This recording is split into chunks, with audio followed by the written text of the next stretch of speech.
Marian ആധ്യാത്മികതയിൽ അടിസ്ഥാനപ്പെടുത്തിയ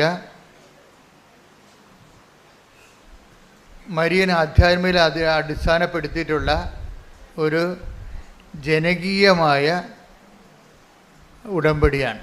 ജനങ്ങളാണ് ഈ ഉടമ്പടിയുടെ ഗുണഭോക്താക്കൾ, പ്രയോക്താക്കൾ എല്ലാവരും.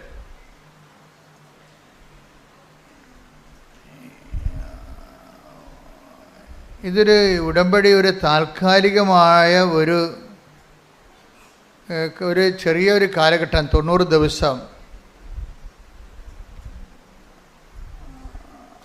അങ്ങനെ ഒരു ഷോർട്ട് ടൈമാണ് ഉടമ്പടിയുടെ കാലദൈർഘ്യമെന്ന് നമുക്ക് പൊതുവെ പറയാമെങ്കിലും ഇറ്റ് ഈസ് നോട്ട് പ്രാക്ടിക്കൽ. പൊതുവെ പറയാം ഇത് 90 ദിവസത്തെ വിഷയമാണെന്ന് പറയാമെങ്കിലും നമുക്കറിയാം ഇതിൻ്റെ എല്ലാ കവനൻറ്റുകളും, ഇപ്പം നിങ്ങളുടെ വിവാഹം, ക്രൈസ്തവ വിവാഹം ഒരു കവനൻ്റാണ്. പക്ഷേ ഭർത്താവ് മരിച്ചു കഴിയുമ്പോഴോ ഭാര്യ മരിച്ചു കഴിയുമ്പോഴോ ആ കവനൻ്റ് ഡിസോൾവ് ആയിപ്പോകും.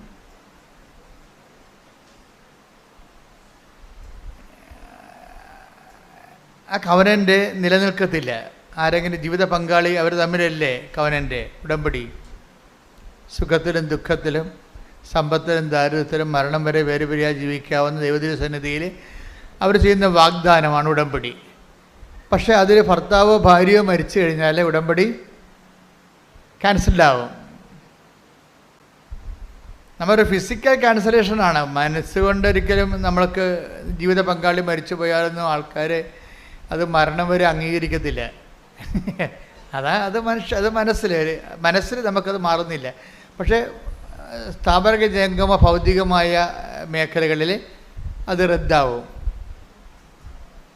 ഇപ്പം നമ്മൾ ഓപ്പറേഷൻ തിയേറ്ററിൽ കയറ്റുകയാണ്, ഭർത്താവ് മരിച്ചു പോയി, ഒപ്പിടുന്ന ആരാണ്? മകന്, അല്ലെങ്കിൽ ഒന്ന് ഒപ്പിടുക, അത്രയേ ഉള്ളൂ. അപ്പോൾ ഒപ്പിടാൻ ആരുമില്ലല്ലോ. അപ്പോൾ ഫിസിക്കൽ എൻറ്റിറ്റി യാഥാർത്ഥ്യം അവിടെ ഇല്ല. പക്ഷേ അതുകൊണ്ട് തന്നെ ഈ വിവാഹം എന്ന് പറയുന്നത് പോലും ഒരു ടെമ്പറൽ കമ്മിറ്റ്മെൻറ്റാണ്. തണ്ടിൽ ഒരാൾ ജീവിച്ചിരിക്കുന്നവരെ മാത്രമേ ആ ഉടമ്പടിക്ക് ആയുസ്സുള്ളൂ. പക്ഷേ മരിയൻ ഉടമ്പടി വരുമ്പോൾ കുറച്ച് പ്രോബ്ലംസ് ഉണ്ട്. അത് അറിഞ്ഞുകൊണ്ട് വേണം നിങ്ങളത് ചെയ്യാൻ. എന്താ പ്രോബ്ലം എന്ന് വെച്ച് കഴിഞ്ഞാൽ ഇതിൽ ഒരാളും മരിക്കണില്ല, അതാണ് കുഴപ്പം. ആരാ മരിക്കാത്ത? നമ്മളാ? ദൈവം മരിക്കണില്ല. അപ്പോഴേ നിങ്ങൾ ചിലപ്പോൾ ഉടമ്പടി ഒരു കാലഘട്ടത്തേക്കാണ് എടുക്കണമെന്ന് നിങ്ങൾ ധരിക്കുമായിരിക്കും. പക്ഷേ നമ്മൾ എടുക്കണത് ആൾ ദൈവമായത് കൊണ്ട് തന്നെ ഞാൻ എന്താ ഇങ്ങനെ സംസാരിക്കണമെന്നറിയാമോ? ഈ ദിവസങ്ങൾ എൻ്റെ മനസ്സിൽ ഞാനൊരു സ്ഥലത്ത് പ്രാർത്ഥിക്കാൻ പോയി. ഞാൻ എപ്പോഴും പോകണ എവിടെയാണെന്നറിയാമല്ലോ? വേളാങ്കണ്ണിയിലേ പോകത്തുള്ളൂ. അങ്ങനെ എല്ലായിടത്തും പോകത്തില്ല. അമ്മയടുത്താണ് പോകണത് എല്ലായിടത്തും. അപ്പോൾ ഇന്ന് അതിനേക്കാൾ കൂടുതൽ ജനങ്ങൾ ആധ്യാത്മികമായി ഇവിടെ കൃപാസനത്തിൽ വരണത് ആൾക്കാർ ആധ്യാത്മികമായ ലക്ഷ്യത്തിലൂടെയാണ്. വേളാങ്കണ്ണിലൊക്കെ ചിലർ പോകുന്നത് ടൂറിസം ഉദ്ദേശത്തിലാണ്. അംഗവും കാണാൻ, താളിയും പറിക്കാം, പ്രാർത്ഥിക്കുകയും ചെയ്യാം, കറങ്ങി അടിക്കാമെന്ന്. അങ്ങനെയൊന്നും കൃപാസനത്തിൽ ആരും വരത്തില്ല. കർക്കവക്കാലം കുറക്കാനേ വരത്തുള്ള ആൾക്കാർ. കൃപാസനം അത്ര കണ്ട് ദൈവത്തിൻ്റെ തനത് കയ്യൊപ്പോടുകൂടി ജനങ്ങളെ വിശുദ്ധീകരിക്കുകയും ശക്തീകരിക്കുകയും നിലനിർത്തുകയും വളർത്തുകയും അതിജീവിക്കാൻ വേണ്ടി നിങ്ങളെ സഹായിക്കുകയും ചെയ്യുന്നുണ്ട്. എങ്കിലും ഈ തിരക്കിൽ നിന്ന് വിട്ടു നിൽക്കാൻ വേണ്ടി ഞാൻ ദിവസങ്ങളിൽ ഇങ്ങനെ ഒന്ന് പ്രാർത്ഥിക്കാൻ പോയ ദിവസങ്ങളിലൊക്കെ നിരന്തരമായിട്ട് എൻ്റെ മനസ്സിലും ട്രെയിനിലും വാഹനങ്ങളിലും എല്ലായിടത്തും എൻ്റെ മനസ്സെപ്പോഴും പ്രാർത്ഥനയിൽ തന്നെയായിരുന്നു. അപ്പോഴൊക്കെ അമ്മ പറഞ്ഞുകൊണ്ടിരുന്നത് ഈ ആൾക്കാരോട് നീ 90 ദിവസം എന്ന് പറയണത് 90 ദിവസത്തിൽ കൂടുതൽ എടുക്കാൻ കപ്പാസിറ്റി ഉള്ളവരുണ്ട്, അതാണ് പ്രശ്നം. അതെനിക്ക് ഭയങ്കര ഇഷ്ടപ്പെട്ടു. അമ്മ പറഞ്ഞത് ഈ ആൾക്കാരോട് നീ 90 ദിവസം എന്ന് പറയുന്നുണ്ട്, അതിൽ ഏറ്റവും ലീസ്റ്റായിട്ടുള്ള ആൾക്കാരുണ്ട്. ആദ്യകാലങ്ങളിലൊക്കെ ഇങ്ങനെ ആധ്യാത്മികതയിൽ നിലനിൽക്കാൻ കഴിവില്ലാത്ത ബലഹീനമായിട്ട് ആൾക്കാരുണ്ട്. ചില ആൾക്കാർ നല്ല ശക്തന്മാരാണ്. അവർക്ക് 90 അല്ല, ഒരു 90 ആണ്ട് പറഞ്ഞാലും അവരതിൻ്റെ നിലനിൽക്കും. അവരെ നീ ഷോർട്ട് ആൻഡ് ചെയ്യരുത്. അവർക്ക് നൽകിയിട്ടുള്ള ദൈവിക കൃപ 90 ദിവസത്തേക്ക് നീ നിലനിർത്തരുത്. അവർക്ക് ലെറ്റ് ദം ഡു ഇറ്റ്. അവരാ കൃപയിൽ നിലനിൽക്കട്ടെ എന്നൊരു ആശയമാണ് അമ്മ പറയണത് പുതുതായിട്ട്. അതായത് നിങ്ങൾക്ക് ഇപ്പോൾ ചിലപ്പോൾ തിരിയുണ്ടാകത്തില്ല, കയ്യിൽ തിരിയുണ്ടാകത്തില്ല, ചില ഉപ്പുണ്ടാകത്തില്ല എന്ന് പറഞ്ഞിട്ട് ഉടമ്പടി എങ്ങനെയാണ് പോണത്? ഇല്ലേ? നിങ്ങളുടെ തിരി ചിലപ്പോൾ എരിഞ്ഞ് തീരും, നിങ്ങളുടെ വെഞ്ചരിച്ച ഉപ്പുകൾ ഉപയോഗിച്ച് തീരും, പക്ഷേ നിങ്ങൾ ചെയ്ത ആൾ ജീവിച്ചിരിക്കുന്നു അല്ലേ? അപ്പോഴേ ഉടമ്പടി നിലനിൽക്കുകയാണ് ചെയ്യണത്. അത് ഈ അരൂപിയിലാണ് നിലനിൽക്കുന്നത്, ഇൻ സ്പിരിറ്റാണ് നിലനിൽക്കുന്നത്. നമ്മൾക്ക് ആ ഒരു ഉടമ്പടി ബോധം, ഉടമ്പടി എന്ന് പറയുന്നത് ഒരു ലൈഫ് ആൻഡ് കോൺഷ്യസ് ആണ്. ഉടമ്പടി എന്ന് പറഞ്ഞ ഒരു ജീവിതമാണ്, ജീവിത രീതിയുമാണ്, അതേസമയം തന്നെ ഒരു ബോധം കൂടിയാണ്. ഞാൻ എന്താണ്, എല്ലാവരും പറയത്തില്ല ഞാൻ ഉടമ്പടിയിലാണ് എന്നാണ് ആൾക്കാർ പറയണത്. സാക്ഷ്യം പറയുമ്പോൾ നമ്മൾ ശ്രദ്ധിക്കാം, ആൾക്കാർ എന്ത് മുമ്പത്തെപ്പോലൊന്നുമല്ല. അതായത് ആൾക്കാർ വളരെ അളന്നും തൂക്കിയുമാണ് ഇപ്പോൾ സാക്ഷിയൊക്കെ പറയണത്. വെച്ച് കഴിഞ്ഞാൽ എന്താ പറയണതെന്ന് വെച്ച് കഴിഞ്ഞാൽ അവർ പറയും ഞാൻ ഉടമ്പടിയിലാണെന്നാണ് പറയണത്. ഞാൻ ഉടമ്പടിയിലാണ്. ആരുമായിട്ട്? ദൈവമായിട്ട് ഉടമ്പടിയിലാണെന്ന് പറയുമ്പോൾ അതായത് നമ്മുടെ ജീവിതത്തിൽ ഇനി ഇതിനേക്കാൾ വലിയൊരു ആളുമായിട്ട് നമുക്ക് ഉടമ്പടി ചെയ്യാനില്ല. അതാണ് എൻ്റെ വിഷയം. ദൈവമായിട്ട് അപ്പോൾ നമ്മളതിൽ ഭയങ്കര ഹാപ്പി ആകണം. നമുക്ക് വലിയ മുതൽ മുടക്ക് ഒന്നും ഇല്ല ഇതിൻ്റെ അകത്ത്. എന്താണ്? ബുധനാഴ്ച ഒന്ന് ഉപവസിക്കണം, ആൾക്കാരോടൊക്കെ ഒന്ന് മര്യാദയ്ക്ക് സ്നേഹത്തോടെ സൗമ്യമായിട്ടൊക്കെ ഒന്ന് പെരുമാറണം, മറ്റുള്ളവർക്കൊക്കെ പറ്റുന്ന സഹായമൊക്കെ ചെയ്യണം, സുവിശേഷം എത്തിക്കാൻ പറ്റുന്ന സ്ഥലത്തെല്ലാം എത്തിക്കണം. അപ്പം അങ്ങനെയുള്ള വളരെ മിനിമം പരിപാടിയേ ഉള്ളൂ. പക്ഷേ സുവിശേഷം എത്തിക്കുക എന്ന് വെച്ച് കഴിഞ്ഞാൽ ഇതിലിത്തിരി പാടുള്ള കാര്യമാണ്. ഞാൻ നോക്കിയിട്ട് ഇതിൻ്റെ അകത്ത് ആകപ്പാടെ പാടുള്ള കാര്യം സുവിശേഷം എത്തിക്കുന്നതാണ്, ആണ് ഏറ്റവും പാടുള്ള കാര്യം. അതായത് പാടുള്ളതെന്ന് വെച്ച് കഴിഞ്ഞാൽ അത് ബ്ലെസ്സിങ്സിൻ്റെ പെർസ്പെക്റ്റീവിൽ അത് വരാത്തത് കൊണ്ടാണ് അങ്ങനെ വരുന്നത്. ഒരു കേവലം അനുഗ്രഹം കിട്ടിയത് കൊണ്ട് മാത്രം. ഇപ്പം നിങ്ങളുടെ വീട് വിൽക്കാം, വീട് വാങ്ങിക്കാം, നിങ്ങൾക്ക് സ്ഥലം വിൽക്കാം, സ്ഥലം വാങ്ങിക്കാം, മക്കളെ കല്യാണം കഴിപ്പിക്കാം. 25 കൊല്ലമായ മക്കൾക്ക് വരെ ദമ്പതികൾക്ക് വരെ മക്കളില്ലാത്തവരെ ഉടമ്പടിയിലൂടെ ഒരു സുപ്രഭാതത്തിൽ പെട്ടെന്ന് അവർക്ക് മക്കളെ കിട്ടിയിട്ടുണ്ട്. അങ്ങനെയും കിട്ടാം. ആഫ്റ്റർ ഓൾ ഇതിങ്ങനെയൊക്കെ കിട്ടുമ്പോഴും അതെല്ലാം ബ്ലെസ്സിങ്സാണ്. അതുകൊണ്ട് സുവിശേഷ വേലയുടെ അനുഗ്രഹം ബ്ലെസ്സിങ്സ് ആകത്തില്ല. അച്ഛൻ പറഞ്ഞ മനസ്സിലായ? അതായത് ഏറ്റവും വലിയ ഇപ്പം നിങ്ങൾക്ക് 25 കൊല്ലമായിട്ടേക്ക് മക്കളില്ല, 25ാമത്തെ കൊല്ലം മക്കളെ കിട്ടി, 24ാമത്തെ കൊല്ലം മക്കളെ കിട്ടി, 23ാമത്തെ കൊല്ലം മക്കളെ കിട്ടി. അങ്ങനെ ഉടമ്പടിയിൽ സമൃദ്ധമായ സാക്ഷ്യങ്ങളാണ്. പക്ഷേ ഇതിനേക്കാൾ വലുതാണ് സുവിശേഷം കൈമാറ്റത്തിൻ്റെ സാക്ഷ്യം. ഒരു ഉടമ്പടിയിൽ ഏറ്റവും വലിയ സാക്ഷ്യം എന്താണെന്ന് എന്നോട് ചോദിച്ചാൽ ഞാൻ പറയും ജോലി കിട്ടി, അല്ലെങ്കിൽ 11 പ്രാവശ്യം IELTS എഴുതിയിട്ട് ഉടമ്പടി എടുത്തപ്പോൾ 12ാം പ്രാവശ്യം ജയിച്ചു. അതൊക്കെ ഒന്ന് അതുപോലെ തന്നെ ഇപ്പോൾ ഈ ദിവസങ്ങളിലൊരു സാക്ഷ്യം ഉണ്ടായി. സാക്ഷ്യം എന്താണെന്നറിയാവോ? അതായത് എരിമപ്പെട്ടിയിൽ നിന്ന് ജോസഫീനയും ചാക്കോയും കൂടി പറഞ്ഞ സാക്ഷ്യമാണ്. തൃശ്ശൂർ എരിമപ്പെട്ടിയിൽ നിന്ന് ജോസഫീനയും ഈ ആഴ്ചത്തെ ഏറ്റവും നല്ല സാക്ഷ്യം. ഞാൻ കഴിഞ്ഞ ആഴ്ചയിലെ നമ്മുടെ അലക്സ് അച്ഛനോട് ഞാൻ പറയുമായിരുന്നു, അച്ഛാ ഈ ആൾക്കാർ പറയണ സാക്ഷ്യമൊന്നും സാക്ഷ്യമല്ല. ഞങ്ങൾ ഊണ് കഴിക്കാതിരിക്കുമ്പോഴൊക്കെ പറയണ എല്ലാം ഉടമ്പടിക്കാരുമായിരിക്കും, മറ്റു കാര്യങ്ങൾ അങ്ങനെ കുറച്ചേ പറയാറുള്ളൂ. അപ്പം ഞാൻ അലക്സ് അച്ഛനോട് പറഞ്ഞു, അച്ഛാ ഈ ആൾക്കാരിപ്പോൾ പറയണ സാക്ഷ്യങ്ങളൊന്നും അതൊക്കെ ഉടമ്പടി സാക്ഷ്യമാണ്, പക്ഷെ പ്രത്യക്ഷീകരണ സാക്ഷ്യമല്ലെന്ന് പറയും. ഉടമ്പടി സാക്ഷ്യമാണ്, പക്ഷേ പ്രത്യക്ഷീകരണ സാക്ഷ്യമല്ല. കാര്യം പലതരം സാക്ഷ്യങ്ങൾ ഇവിടെ നടക്കുന്നത്. ഈ പ്രത്യക്ഷീകരണ സാക്ഷ്യം എന്ന് പറയുമ്പോൾ അതിൻ്റെ ക്വാളിറ്റി എന്ന് പറയുമ്പോൾ ഉടമ്പടി സാക്ഷ്യത്തെക്കാളും വലിയ സാക്ഷ്യങ്ങളാണ്. എന്താ കാര്യം? ഞാൻ അച്ഛനോട് പറഞ്ഞത്, അമ്മയോട് പറയുന്നുണ്ട് മരിച്ച ആൾ ഉയർത്തി നിൽക്കുമെന്ന് പറയുന്നുണ്ടെന്ന് പറയും. ഞാൻ അങ്ങനെ അച്ഛനോട് പറഞ്ഞത്, മരിച്ച ആൾ, മരിച്ചു കിടക്കുന്ന ആൾ ഉയർത്തി പറയണത് അനുസരിക്കുക. നമ്മൾ പറയുന്ന അനുസരിക്കണമെന്ന് ദൈവത്തിന് പ്രശ്നങ്ങളൊന്നും ഉണ്ടായിട്ടല്ല, പക്ഷെ അതിൻ്റെ കീഴ്വഴക്കം, ഉടമ്പടിക്കൊരു കീഴ്വഴക്കം ഉണ്ടല്ലോ. അതെന്താണ്? ആദ്യം നമ്മൾ ദൈവം പറഞ്ഞതുപോലെ ആദ്യം ചെയ്യണം. ഓരോ കാര്യം ചെയ്തിട്ട് ഞാൻ അത് ചെയ്തില്ല, എനിക്ക് ആ അനുഗ്രഹം കിട്ടിയില്ലല്ലോ, ഞാൻ അത് ചെയ്തില്ല, വസ്തു വിറ്റില്ലല്ലോ, ഞാൻ ഇത് ചെയ്തില്ല, എന്നിട്ട് എനിക്ക് മാർക്ക് കൂടിയില്ലല്ലോ. അങ്ങനെ ഓരോ കാര്യത്തിനും ദൈവത്തോട് നീ തർക്കിക്കാൻ പോകരുത്. ഉടമ്പടിയിൽ വളരെ മാനുഷികമായിട്ട് ആ ഉടമ്പടിയെ മനുഷ്യൻ്റെ ചാബല്യങ്ങളോട്, ഒത്തിരി ചാബല്യമുള്ള ആൾക്കാർ ഉടമ്പടി എടുത്തിട്ടുണ്ടേ, അവരാണ് ഈ ഉടമ്പടി പിന്നോട്ട് വലിക്കണതിൻ്റെ കാരണം. ഒത്തിരി ചാബല്യമുള്ള ആൾക്കാർ, അവർ ജീവിതം മുഴുവൻ ചാബല്യമാണ്. അത് അവർ ഉടമ്പടി എടുക്കുമ്പോൾ ആ ചാബല്യം ദൈവത്തോടും കാണിക്കും. ഓരോരോ കാര്യം ചെയ്തേച്ചും പറയും, ഞാൻ അത് അങ്ങനെ ചെയ്ത് പത്രം കൊണ്ട് അവിടെ കൊടുത്തു, എന്നിട്ടും എനിക്ക് PR ശരിയായില്ലെന്ന് പറയും. ചാബല്യമാണത്. നിങ്ങളെ ശരിക്കും പറഞ്ഞാൽ ദൈവമായിട്ടാണ് മിണ്ടാതെ ഇടപെടുന്ന കാരണം ചെയ്യാനുള്ളതൊക്കെ ചെയ്യുക. അതാണ് അത് വചനത്തിൻ്റെ നിലപാടതാണ്. ചെയ്യാനുള്ള ചെയ്യുക, എന്നിട്ട് മിണ്ടാതിരിക്കുക. ദൈവം അതിൻ്റെ ഇരട്ടി ചെയ്തോളും. നീ ദൈവത്തിൻ്റെ കൂടെ കയ്യെ പിടിച്ചിട്ട് ആ ഈ എന്നും പറഞ്ഞ പിള്ളേരെ എടുത്തു തുടങ്ങിക്കത്തില്ലേ. ഇപ്പം നിങ്ങൾ ചില ആൾക്കാർ അങ്ങനെ ചെയ്യണത്, ദൈവത്തിൻ്റെ കയ്യേക്കാരി പിടിച്ചിട്ട് ഈ എന്നൊക്കെ പറഞ്ഞിട്ട് കുഞ്ഞുങ്ങളെ കൊണ്ട് എഴുതിക്കണ പോലെ ഞാൻ 10 കൊടുത്തു, അതുകൊണ്ട് അതിൻ്റെ അനുഗ്രഹം കണ്ട് വെക്ക്. ഞാൻ രോഗിയെ ആശുപത്രി പോയി കണ്ടു, അതുകൊണ്ട് എൻ്റെ രോഗം ഇത് മാറ്റിത്താ. ഇങ്ങനെ ഓരോ കാര്യത്തിന് ഇങ്ങനെ അങ്ങനെ ചെയ്യരുത്. എന്താ കാരണം? ചെയ്യാനുള്ളതൊക്കെ സന്തോഷത്തോടെ ചെയ്യണം. ആ take the word of God.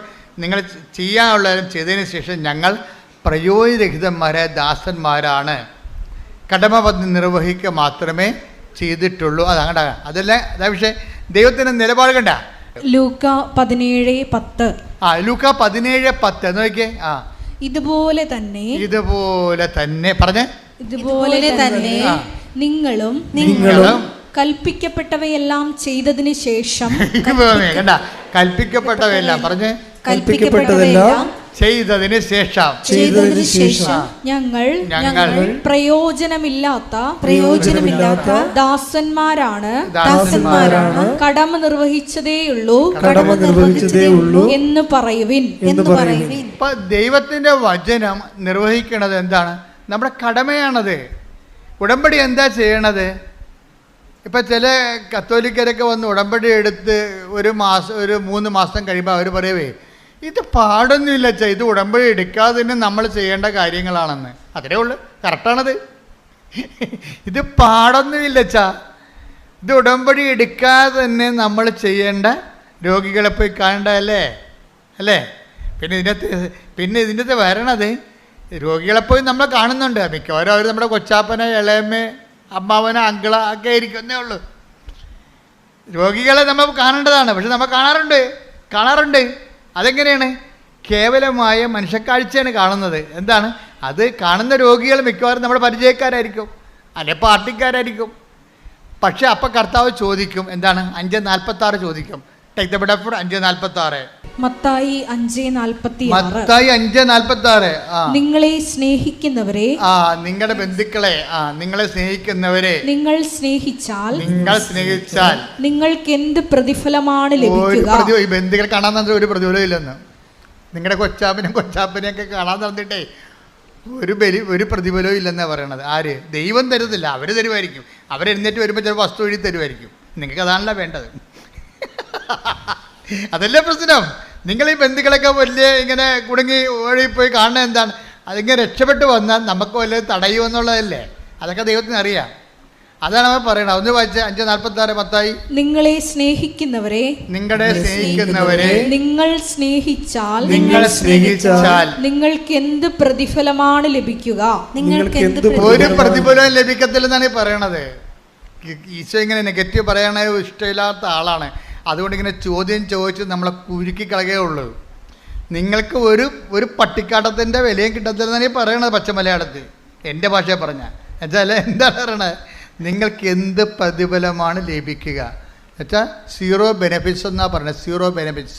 ഈ ബന്ധുക്കളെയും ചുവന്നുകൊണ്ട് നടന്നാൽ ദൈവത്തിൻ്റെ ഭാഗത്തുനിന്ന് സീറോ ബെനിഫിറ്റ്സ് എന്നാണ് പറയണത്. ഒന്നും ഇല്ല എന്നാണ് പറയണത്. പിന്നെ ചുങ്കക്കാർ പോലും, അതെന്നുവെച്ചാൽ ദൈവത്തോട് യാതൊരു ബന്ധമില്ല നിൽക്കുന്ന ആൾക്കാർ ചുങ്കക്കാർ. എന്താ കാര്യം? റോമക്കാർ. മിക്കവാറും ചുങ്കക്കാർ, ഇസ്രായേലിലെ ചുങ്കക്കാരൊക്കെ റോമക്കാരായിരിക്കും.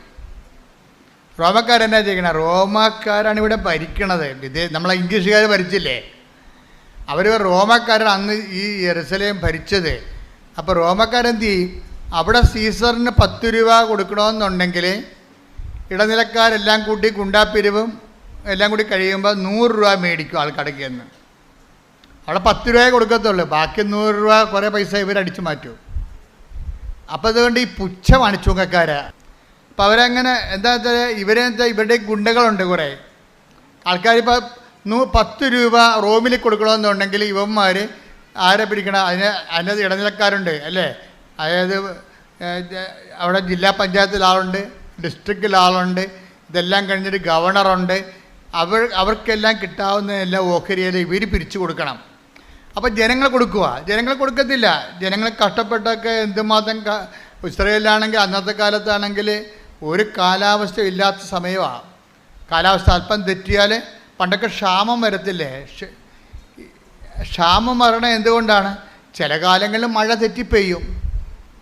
ഇപ്പോൾ ചിലർ പറയണം മാവ് പൂത്തില്ലെന്ന് പറയണം, ചിലർ പറയണം പൂത്തെന്ന് പറയണം. സോഷ്യൽ മീഡിയയിൽ പറയും മാവ് പൂത്തില്ല എന്ന് പറയണത്, പക്ഷേ ഞങ്ങളുടെ മാവ് പൂത്തെന്ന്. അത് നല്ല കാര്യം. നിങ്ങളുടെ മാവേ പൂത്തുള്ളൂ, നാട്ടിലൊന്നും മാവ് പൂത്തിട്ടില്ല. എന്താ കാര്യം? കാലാവസ്ഥ ഭേദം ഉണ്ടായി. അങ്ങനെ പണ്ടിതുപോലെ കാലാവസ്ഥ ഭേദം ഉണ്ടായാലും ക്ഷാമം ഉണ്ടാവും. ഈ ക്ഷാമത്തിൻ്റെ ഇടയ്ക്കാണ് ഇവർ കൊണ്ടുവന്ന് 100 രൂപ ചോദിച്ചു കഴിഞ്ഞാൽ എങ്ങനെ ചെയ്യും? നമുക്ക് തന്നെ തിന്നാൻ കിട്ടണില്ല, പിന്നെ എങ്ങനെ മക്കളുടെ കൊടുക്കണത്? അപ്പോൾ പിന്നെ കൊടുക്കാതിരിക്കുമ്പോൾ ഗുണ്ടകൾ വന്ന് വീട് തല്ലി പൊളിക്കും. അതാണ് ചുങ്കക്കാരുടെ പരിപാടി. അതാ ഇപ്പം ചുങ്കക്കാരെ കാണുമ്പോൾ തന്നെ ഇവന്മാർ ഭയങ്കര ഗുണ്ടകളും ചൂഷകരുമായ ഇവരെ ജനത്തിന് വെറുപ്പാണ്. ജനത്തിന് വെറുപ്പാണ്. അതുകൊണ്ട് ആ ജനത്തിൻ്റെ വെറുപ്പ് മാറ്റാനാണ് മത്തായി എന്ന ചുങ്കക്കാരനെ കർത്താവ് എടുത്തത്. ദൈവം ആരും വെറുക്കണില്ലെന്നുള്ളതിന് ഏറ്റവും വലിയ സൂചനയാണ്. നമ്മുടെ കയ്യിരിപ്പ് എന്ത് മോശമായാലും ദൈവത്തിന് നമ്മളെ വെറുക്കാൻ കഴിയത്തില്ല. അതാണ് ദൈവം ഒരു അമ്മയെക്കാൾ ഇത്തിരി കൂടുതലാണ് ശരിക്കും. ഇപ്പം ചില മക്കളെയൊക്കെ തൂക്കിക്കൊല്ലാൻ വേണ്ടി വിധിക്കുമ്പോൾ അമ്മയെ വിളിച്ച് പറയത്തില്ലേ, വല്ലതും നിനക്ക് അവസാനമായിട്ട് പറയാനുണ്ട്? മക്കളെക്കുറിച്ച് പത്രക്കാർ ചോദിക്കത്തില്ല. തൂക്കിക്കൊല്ലാൻ പോണ പ്രതിയുടെ അമ്മയോട് ചോദിക്കും, നിങ്ങൾക്ക് മകനെ തൂക്കിക്കൊല്ലുകയാണ് നാളെ, നിങ്ങൾക്ക് വല്ലതും പറയാനുണ്ടോ എന്ന് പറയുമ്പോൾ ശരി പറയും, അവൻ എൻ്റെ വയറ്റിൽ പിറക്കാതിരുന്നെങ്കിൽ അത്രയും നല്ലതാണെന്ന് പറയും. അത് പത്രക്കാർ പറയും അവസാനത്തെ വചനം, അവൻ എൻ്റെ വയറ്റിൽ പിറക്കാതിരുന്നെങ്കിൽ. അപ്പോൾ അമ്മയാണെങ്കിലും ശരി, മകൻ തൂക്കുമരത്തിൽ കയറിയ അവൻ എൻ്റെ വയറ്റിൽ പിറക്കാം. പക്ഷേ ദൈവം അങ്ങനെ പറയത്തില്ല, എൻ്റെ വയറ്റിൽ പിറന്നതാണെന്നേ പറയത്തുള്ളൂ. നമ്മൾ മോശക്കാരായാലും പറയും എൻ്റെ വയറ്റിൽ പിറന്നതാണെന്ന്, ഓൺ ചെയ്യും. അതുകൊണ്ട് ദൈവത്തിനാരും അങ്ങനെ, അതാണ് ദൈവം സ്നേഹമാണെന്നൊക്കെ പറയുമ്പോൾ ഈ നമുക്ക് എല്ലാ കോശങ്ങളും, ശരീരത്തിൻ്റെ കോശങ്ങളെല്ലാം എഴുന്നിരുന്നിട്ട് ഹല്ലേലൂയ പറയണത് സത്യമായത് കൊണ്ടാണ്. എന്താ കാര്യം? സ്വന്തം അമ്മ തന്നെ പറയും അവൻ എൻ്റെ വയറ്റിൽ പിറക്കാതിരുന്നെങ്കിൽ നല്ലതായിരുന്നെന്ന്. പക്ഷെ ദൈവം പറയത്തില്ല, ഞാൻ തന്നെ എൻ്റെ വയറ്റിൽ തന്നെ പിറന്നതാണ്, അവന് അല്പം ദൈവസ്നേഹം കുറഞ്ഞു പോയെന്നേ പറയത്തുള്ളൂ. ബൈബിള് ഈ വിഷയങ്ങൾ പാപത്തെ എല്ലാം കാണുന്നത് പാപം എന്നതിനേക്കാളുപരി ദൈവസ്നേഹം കുറഞ്ഞു പോയെന്നേ പറയത്തുള്ളൂ. എന്നോട് ഇത്തിരി സ്നേഹം കുറഞ്ഞു പോയി. ദൈവത്തോട് സ്നേഹം കുറഞ്ഞു പോകുമ്പോൾ എന്തു ചെയ്യും? അറിയാതെ തന്നെ തിന്മകളിലേക്ക് മനുഷ്യൻ പോകും. ഞങ്ങൾ ഈ ആധ്യാത്മിക ഭിഷഗ്വരന്മാർ ചെയ്യണ പരിപാടി എന്താണെന്നറിയാമോ? ജനങ്ങളെ ഇങ്ങനെ ശപിച്ച് നിങ്ങൾ മോശമാണ്, പാപമാണ്, പാപം കത്തിക്കണമെന്നൊന്നും ഞാൻ പറയത്തില്ല. പാപത്തെക്കുറിച്ച് ഞാൻ സംസാരിക്കാറ് പോലുമില്ല. ഞാൻ സംസാരിക്കുക എന്തിനെക്കുറിച്ചാണ്? ദൈവസ്നേഹത്തെക്കുറിച്ച് സംസാരിക്കും. ദൈവസ്നേഹത്തെക്കുറിച്ച് സംസാരിക്കും. കുമ്പസാരെ കൂടി ഇരിക്കുമ്പോഴും ഞാൻ പറയും, മകനെ ഇരുട്ടാണെന്നും പറഞ്ഞുകൊണ്ട് നീ മൊത്തം ഇരുട്ടാണെന്ന് നിൻ്റെ കണ്ണുകൂടി അടച്ച് കളഞ്ഞേണ്ട കാര്യമില്ല. ചില ആൾക്കാർ ഇരുട്ടാണെന്ന് പറഞ്ഞിട്ടേ അവൻ്റെ കണ്ണുകൂടി അടച്ച് കളയും. കാര്യം എനിക്ക് ഈ പാപത്തിൽ നിന്ന് രക്ഷപ്പെടാൻ പറ്റത്തില്ല അച്ഛാന്ന് പറയും. ഞാൻ പറഞ്ഞു ഇനി രക്ഷപ്പെടാൻ പറ്റും, ഇരുട്ടാണ്. അപ്പം നമ്മൾ വിളക്ക് കത്തിക്കുക, നീ പുണ്യപ്രവർത്തികളൊക്കെ ചെയ്യ്. പതുക്കെ ദൈവം തന്നെ അന്തൻ്റെ കണ്ണ് കാഴ്ച തുറന്നതല്ലേ, ഇരുട്ട് മാറ്റിയതല്ലേ.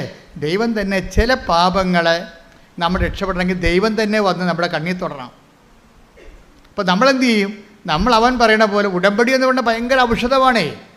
ഉടമ്പടി എന്ന് പറഞ്ഞാൽ എന്താണ്? നമ്മളെ ദൈവസ്നേഹത്തെ വളർത്തും. നിങ്ങളിതൊക്കെ ചെയ്യുമ്പോഴേ നിങ്ങൾക്ക് വസ്തുസ്നേഹമാണ് ചിലർക്ക് ഉണ്ടാകണത്. നിങ്ങളിപ്പോൾ ചെയ്യുന്നില്ലേ, ഓരോ കാര്യങ്ങൾ ചെയ്യുന്നില്ലേ? രോഗികളെ കാണുന്നുണ്ട്, സുവിശേഷ വേല ചെയ്യുന്നുണ്ട്.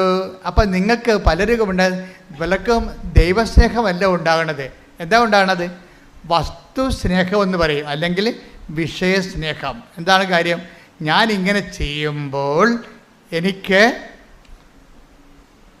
ഒന്നെങ്കിൽ എൻ്റെ കാണാതെ പോയ ഭർത്താവ് തിരിച്ചു വരും, അപ്പോഴും വ്യക്തിസ്നേഹമായില്ലേ അല്ലേ? അല്ലെങ്കിൽ എൻ്റെ പഠിക്കാത്ത മകൻ പഠിക്കാൻ തുടങ്ങും, അപ്പോൾ എന്തായാലും അപ്പോഴും വ്യക്തിസ്നേഹമാണ്. അല്ലെങ്കിൽ എനിക്ക് ഞങ്ങളുടെ വീടിൻ്റെ വാതിൽക്ക് കൊടുക്കാൻ പോകുന്ന സ്ഥലം മേടിക്കാൻ പറ്റും, അപ്പോൾ വസ്തുസ്നേഹമായില്ലേ?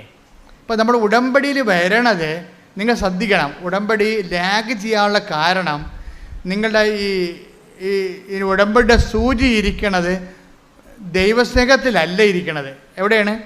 വസ്തുസ്നേഹത്തിലോ വിഷയസ്നേഹത്തിലോ ആണ് ഇരിക്കുന്നത്. അതുകൊണ്ടാണ് താമസിക്കുന്നത്. അപ്പോൾ നിങ്ങളുടെ ഇപ്പം നമ്മൾ ചെയ്യുമ്പോൾ നിയോഗങ്ങളൊക്കെ വെക്കുന്നുണ്ടെങ്കിലും നിങ്ങൾ നിയോഗം അല്ല ഉടമ്പടി ലക്ഷ്യം. കഴിഞ്ഞ ദിവസങ്ങളിലേ ഞാനിവിടെ ഇതില്ലേ അതായത് നമ്മുടെ ഡെയിലി ബ്രെഡ് അവിടെ സ്റ്റുഡിയോയിൽ നിൽക്കിയിരുന്നു. അപ്പോൾ ഞാനിങ്ങനെ ഡെയിലി ബ്രെഡ് സംസാരിക്കുന്ന സമയത്ത് കർത്താവിനോട് പറഞ്ഞു, ഉടമ്പടിയുടെ ലക്ഷ്യം ഉടമ്പടിയുടെ വിഷയമല്ല, ഉടമ്പടി തന്നെയാണെന്ന് പറയാൻ പറഞ്ഞു. ഉടനെ ഞാൻ പറഞ്ഞ്, കർത്താവ് പറയണം ഉടമ്പടിയുടെ ലക്ഷ്യം ഉടമ്പടിയുടെ വിഷയമല്ല, ഉടമ്പടി തന്നെയാണ്. അത് എനിക്കൊരു ബോധമുണ്ടായി. അപ്പോഴും ഉടമ്പടി ലക്ഷ്യം നമുക്ക് നിയോഗമല്ലേ? രോഗം മാറുക, വീട് വിൽക്കുക, വീട് വാങ്ങിക്കുക, വസ്തു വാങ്ങിക്കുക, മകളെ കെട്ടിച്ച മകൾക്ക് കുഞ്ഞുങ്ങളുണ്ടാകുക, അപ്പോൾ വിഷയമല്ലേ നമുക്ക് ഉടമ്പടി ലക്ഷ്യം. പക്ഷേ ദൈവം എന്താ പറഞ്ഞതെന്നറിയാമോ? ഉടമ്പടിയുടെ ലക്ഷ്യം വിഷയമല്ല, വ്യക്തികളുമല്ല, പിന്നെ എന്താണ്? ഉടമ്പടി തന്നെയാണ്. ഒന്ന് പറഞ്ഞ്, ഉടമ്പടിയുടെ ലക്ഷ്യം ഉടമ്പടി തന്നെയാണ്. എന്ന് വെച്ചാൽ എന്താണ് ഉടമ്പടി? ദൈവവും ഞാനും തമ്മിലുള്ള ഉടമ്പടി ബന്ധമാണ് ഉടമ്പടി. ദൈവവും ഞാനും തമ്മിലുള്ള ബന്ധമാണ്. അത് ദൈവവും ഞാനും തമ്മിലുള്ള ബന്ധമാണോ ഉടമ്പടിയാണോ നിനക്ക് പ്രധാനം, ഉടമ്പടിയുടെ വിഷയമാണോ എന്നറിയാൻ വേണ്ടി ചില കാര്യങ്ങൾ ദൈവം ചെയ്യാതെ പോകും. അപ്പോൾ നമ്മളെ സഹായിക്കാൻ ആരെങ്കിലും ഉണ്ടാകണം.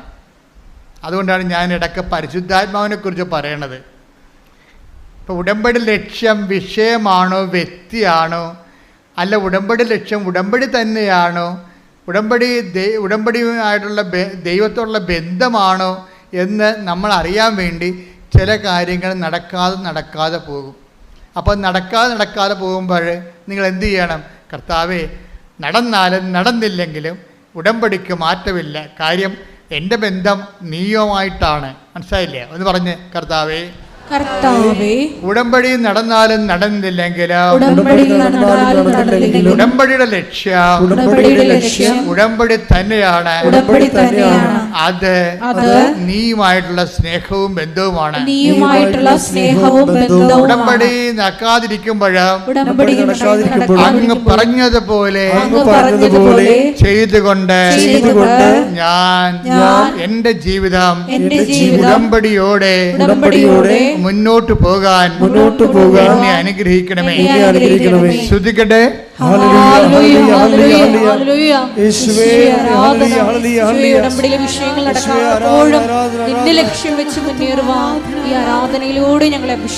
ഉടമ്പടിയുടെ കുറെ കാര്യങ്ങള്, അതിൻ്റെ ഒരു ബയോളജി, ജീവശാസ്ത്രം, അതിൻ്റെ ഓരോ അവയവങ്ങളും ഘടകങ്ങളും ഒക്കെ നമ്മൾ പഠിച്ചുകൊണ്ടിരിക്കുന്നത്. അതായത് ഉടമ്പടിയുടെ ലക്ഷ്യം ഉടമ്പടി തന്നെയാണ്. അല്ലെങ്കിൽ നമ്മൾ ആരുമായിട്ട് ഉടമ്പടി ചെയ്തിരിക്കുന്നുവോ ആ ദൈവം തന്നെയാണ് ഉടമ്പടി ലക്ഷ്യം. ബൈബിളെന്ന് പറയുന്നത് ഏത് തരത്തിലുള്ള മാനുഷികമായ ബലഹീനതയിൽ ഇരുട്ടിൽ കിടക്കുന്നവർക്കും ഒരു പ്രത്യാശയാണ്. ഏത് പാപാവസ്ഥയിൽ കിടക്കുന്നവനും ഒരു പ്രത്യാശ കൊടുക്കും. എന്താണ്? അന്ധകാരത്തിൽ കിടക്കുന്നവർ ഒരു പ്രകാശം കണ്ടു. Take the word of God. സ്തുതിക്കട്ടെ. ഹല്ലേലൂയ, ഹല്ലേലൂയ, ഹല്ലേലൂയ, ഹല്ലേലൂയ, ഹല്ലേലൂയ. യേശുവേ നന്ദി. ഹല്ലേലൂയ, ഹല്ലേലൂയ, ഹല്ലേലൂയ. യേശുവേ ആരാധന. മത്തായി 4:16 ഭയങ്കരമായ ഒരു വചനമാണിത്. അതായത് മത്തായി 4:16.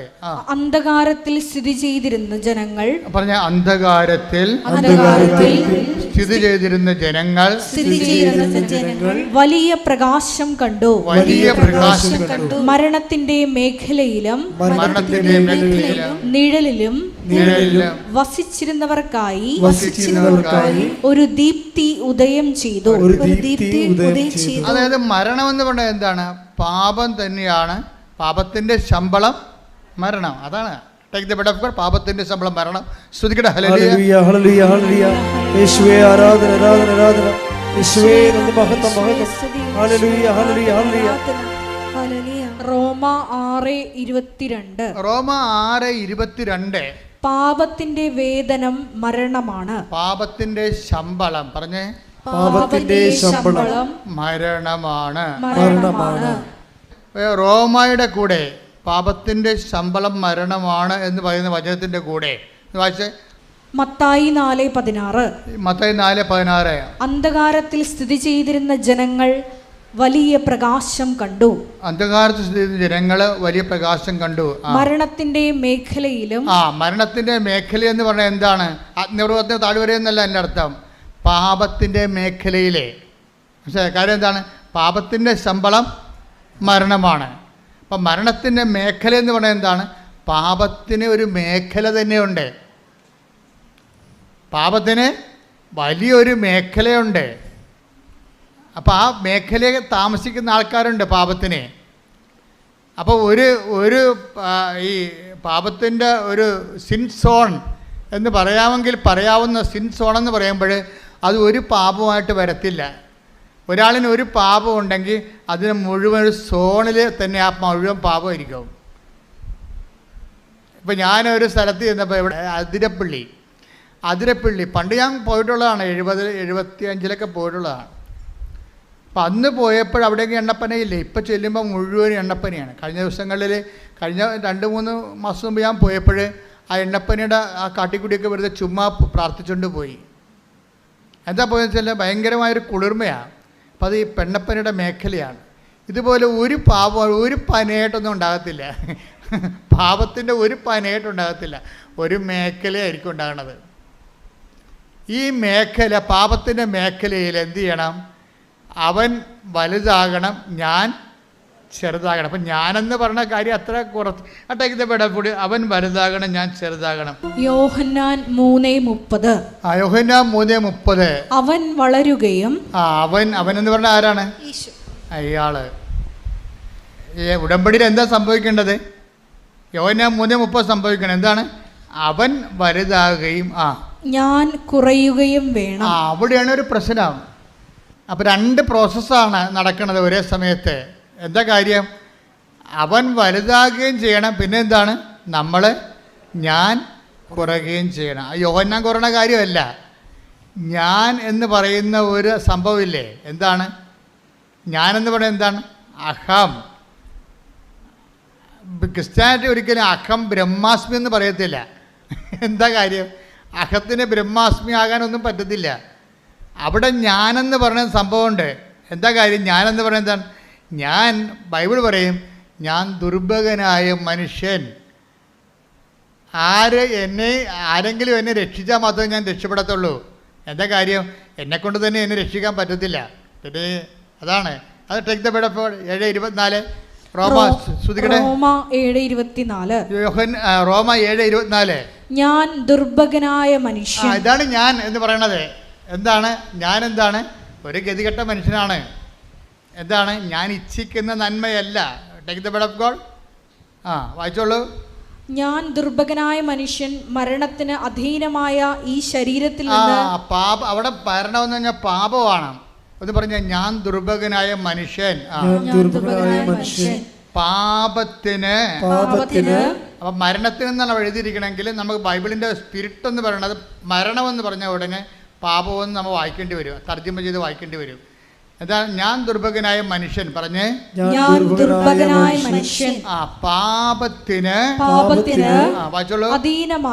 അധീനമായ ഈ ശരീരത്തിൽ നിന്ന്. അപ്പൊ ശരീരമാണ് പ്രശ്നം. ഈ ശരീരത്തിൽ നിന്ന് എന്നെ ആര് മോചിപ്പിക്കും? ശരീരത്തിൽ നിന്ന് ആരെങ്കിലും മോചിപ്പിക്കണം. എന്താ കുഴപ്പം? എന്താണ്? എത്ര കിട്ടിയാലും പോരാ. അതാണ് പ്രശ്നം. എത്ര കിട്ടിയാലും പോരാ. ഇപ്പം ഓരോ വ്യക്തികൾ എന്താ ചെയ്യണത്? നമ്മൾ ഓരോരോ ആൾക്കാർ മലയാളത്തിൽ സംഭവിക്കണുണ്ടല്ലേ. ഇപ്പം ഞാൻ ഈ ദിവസം തമിഴ്നാട്ടിൽ പോയപ്പോൾ ഞാൻ പറഞ്ഞു, ഇവരെല്ലാം കേരളക്കാർക്ക് പഠിക്കണം തോന്നാമെന്ന് പറഞ്ഞ്. തമിഴ്നാട് കണ്ടപ്പോഴേ ഞാൻ ഇവരെല്ലാം കേരളക്കാർക്ക് പഠിക്കുകയാണ്. അതാണ് ഇത് നമ്മൾ അതിർത്തി പ്രദേശങ്ങളിൽ ചെന്നാൽ മനസ്സിലാകും. അതിർത്തി പ്രദേശങ്ങളിലെല്ലാം പണ്ടുണ്ടായിരുന്നത് സാധാരണ മനുഷ്യൻ ജീവിക്കാൻ പറ്റിയൊരു വീട് അത്രേ ഉള്ളൂ. ഇപ്പോൾ അങ്ങനെയല്ല. ഇപ്പോൾ അവരെല്ലാവരും 2 നിലയും 3 നിലയും ഒക്കെ ആക്കിയിട്ടുണ്ട്. പക്ഷേ 3 നില ആക്കിയാൽ കുഴപ്പമില്ല. എന്താ പ്രശ്നം? അതിൻ്റെ അകത്തൊരു 30 ആൾക്കാർ താമസിക്കുന്നുണ്ടെങ്കിൽ കുഴപ്പമില്ല. പക്ഷേ 3 പേര് താമസിക്കുന്നുള്ളൂ 3 നിലയിൽ. അവിടെയാണ് ഈ ഞാനെന്ന് പറഞ്ഞ സാധനം വരണത്. മനസ്സിലായില്ലേ? ഇപ്പോൾ മനസ്സിലായില്ലേ? ഇപ്പം ഞാൻ ആരാണെന്ന് മനസ്സിലായില്ലേ? ഇതിൽ നിന്ന് രക്ഷപ്പെടുത്താൻ വല്ല മാർഗമുണ്ടോ? ഇപ്പം നമ്മുടെ വീട്ടിലേക്ക് ഒരു വിരുന്നുകാർ വരികയെ, വിരുന്നുകാർ വരുമ്പോൾ എന്ന് പറഞ്ഞ് നമ്മളിങ്ങനെ 2 കൈ നീട്ടിക്കൊണ്ട് അവരുടെ വായും പൊളിച്ച്, ചുമ്മാ അഭ്യാസമാണ്. അവർക്ക് പറയാം, മലയാളിക്ക് കുറച്ച് അഭിനയം കൂടുതലാണല്ലോ, നമ്മളെല്ലാവരും ആക്ടേഴ്സ് അല്ലേ. അപ്പം ഇവർ വായും പൊളിച്ചുകൊണ്ട് ഇങ്ങനെ ഇത്ര നാളെ കണ്ടിട്ട് ഈ വഴിയൊക്കെ മറന്നാ ആര് വെറുതെ പറഞ്ഞ, അതൊക്കെ ചുമ്മാ അടിച്ചു വിടണമെന്ന് അവർക്കും അറിയാം, നമുക്കും അറിയാം. ഈ വഴിയൊക്കെ മറന്നാന്ന് ചോദിക്കുമ്പോൾ നമ്മളിങ്ങനെ ചിരിച്ചിങ്ങനെ 70mm പല്ലും കാണിച്ച് നിൽക്കല്ലേ. അപ്പോഴുണ്ട് അവർ പറയണം, എൻ്റെ കൊച്ച്, എൻ്റെ ഇളയമ, എൻ്റെ കൊച്ച് മറന്നു. ഞാനോർത്ത് അതാണ് നമ്മുടെ വീടെന്നും പറഞ്ഞു. ഞാൻ കുറേ നാളായല്ലേ ഇവിടെ വന്നിട്ട്, 10-12 കൊല്ലം. ഞാനോർത്ത് അതാണെന്നും പറഞ്ഞ് ആ വീട്ടിൽ കയറി, കാറുള്ള വീട്ടിൽ കയറി ചെന്നു. ഇവിടെ വീട്ടിൽ കാറില്ല. അപ്പോൾ അവിടെ ഇവരുടെ വീടാണെന്നും പറഞ്ഞ് അവിടെ കയറി ചെന്ന് പറയുമ്പോൾ തന്നെ ഇവിടെ ഈ 70mm അങ്ങനെ അതിനെ കൊട്ടി അടച്ച് തീർന്ന പരിപാടി. ഇതാണ് ഞാനെന്ന് പറയുന്ന സാധനം. മനസ്സിലായില്ലേ? എന്ന് വെച്ചാൽ അവരെ എന്നെയും തമ്മിൽ നീ തുലനം ചെയ്തിട്ടില്ലേ. അപ്പം ഞാൻ അവരല്ലെന്ന് പറയുമ്പോൾ എനിക്കെന്തോ കുറവുണ്ടെന്നല്ലേ ഭർത്താവ്. വീട് മാറി കയറിയെന്നാ പറയണേ. വീട് മാറി കയറിയപ്പോൾ തന്നെ നെഞ്ചുവേദനയായി. വേറെ പറഞ്ഞതേ ഉള്ളേ. നമ്മളാരും കയറിയില്ല, അവരാണ് കയറിയത്. അവർ നമ്മുടെ വീട് മാറി വേറെ വീട്ടിൽ കയറിയെന്ന് പറഞ്ഞുകൊണ്ടാണ് നമുക്ക് നെഞ്ചുവേദന. ഇതാണ് ഈ നെഞ്ചുവേദന പറയണം. ബ്രഹ്മാസ്മി അല്ല ശരിക്കും.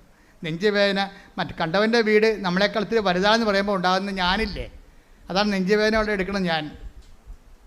ഈ ഞാനുണ്ട്.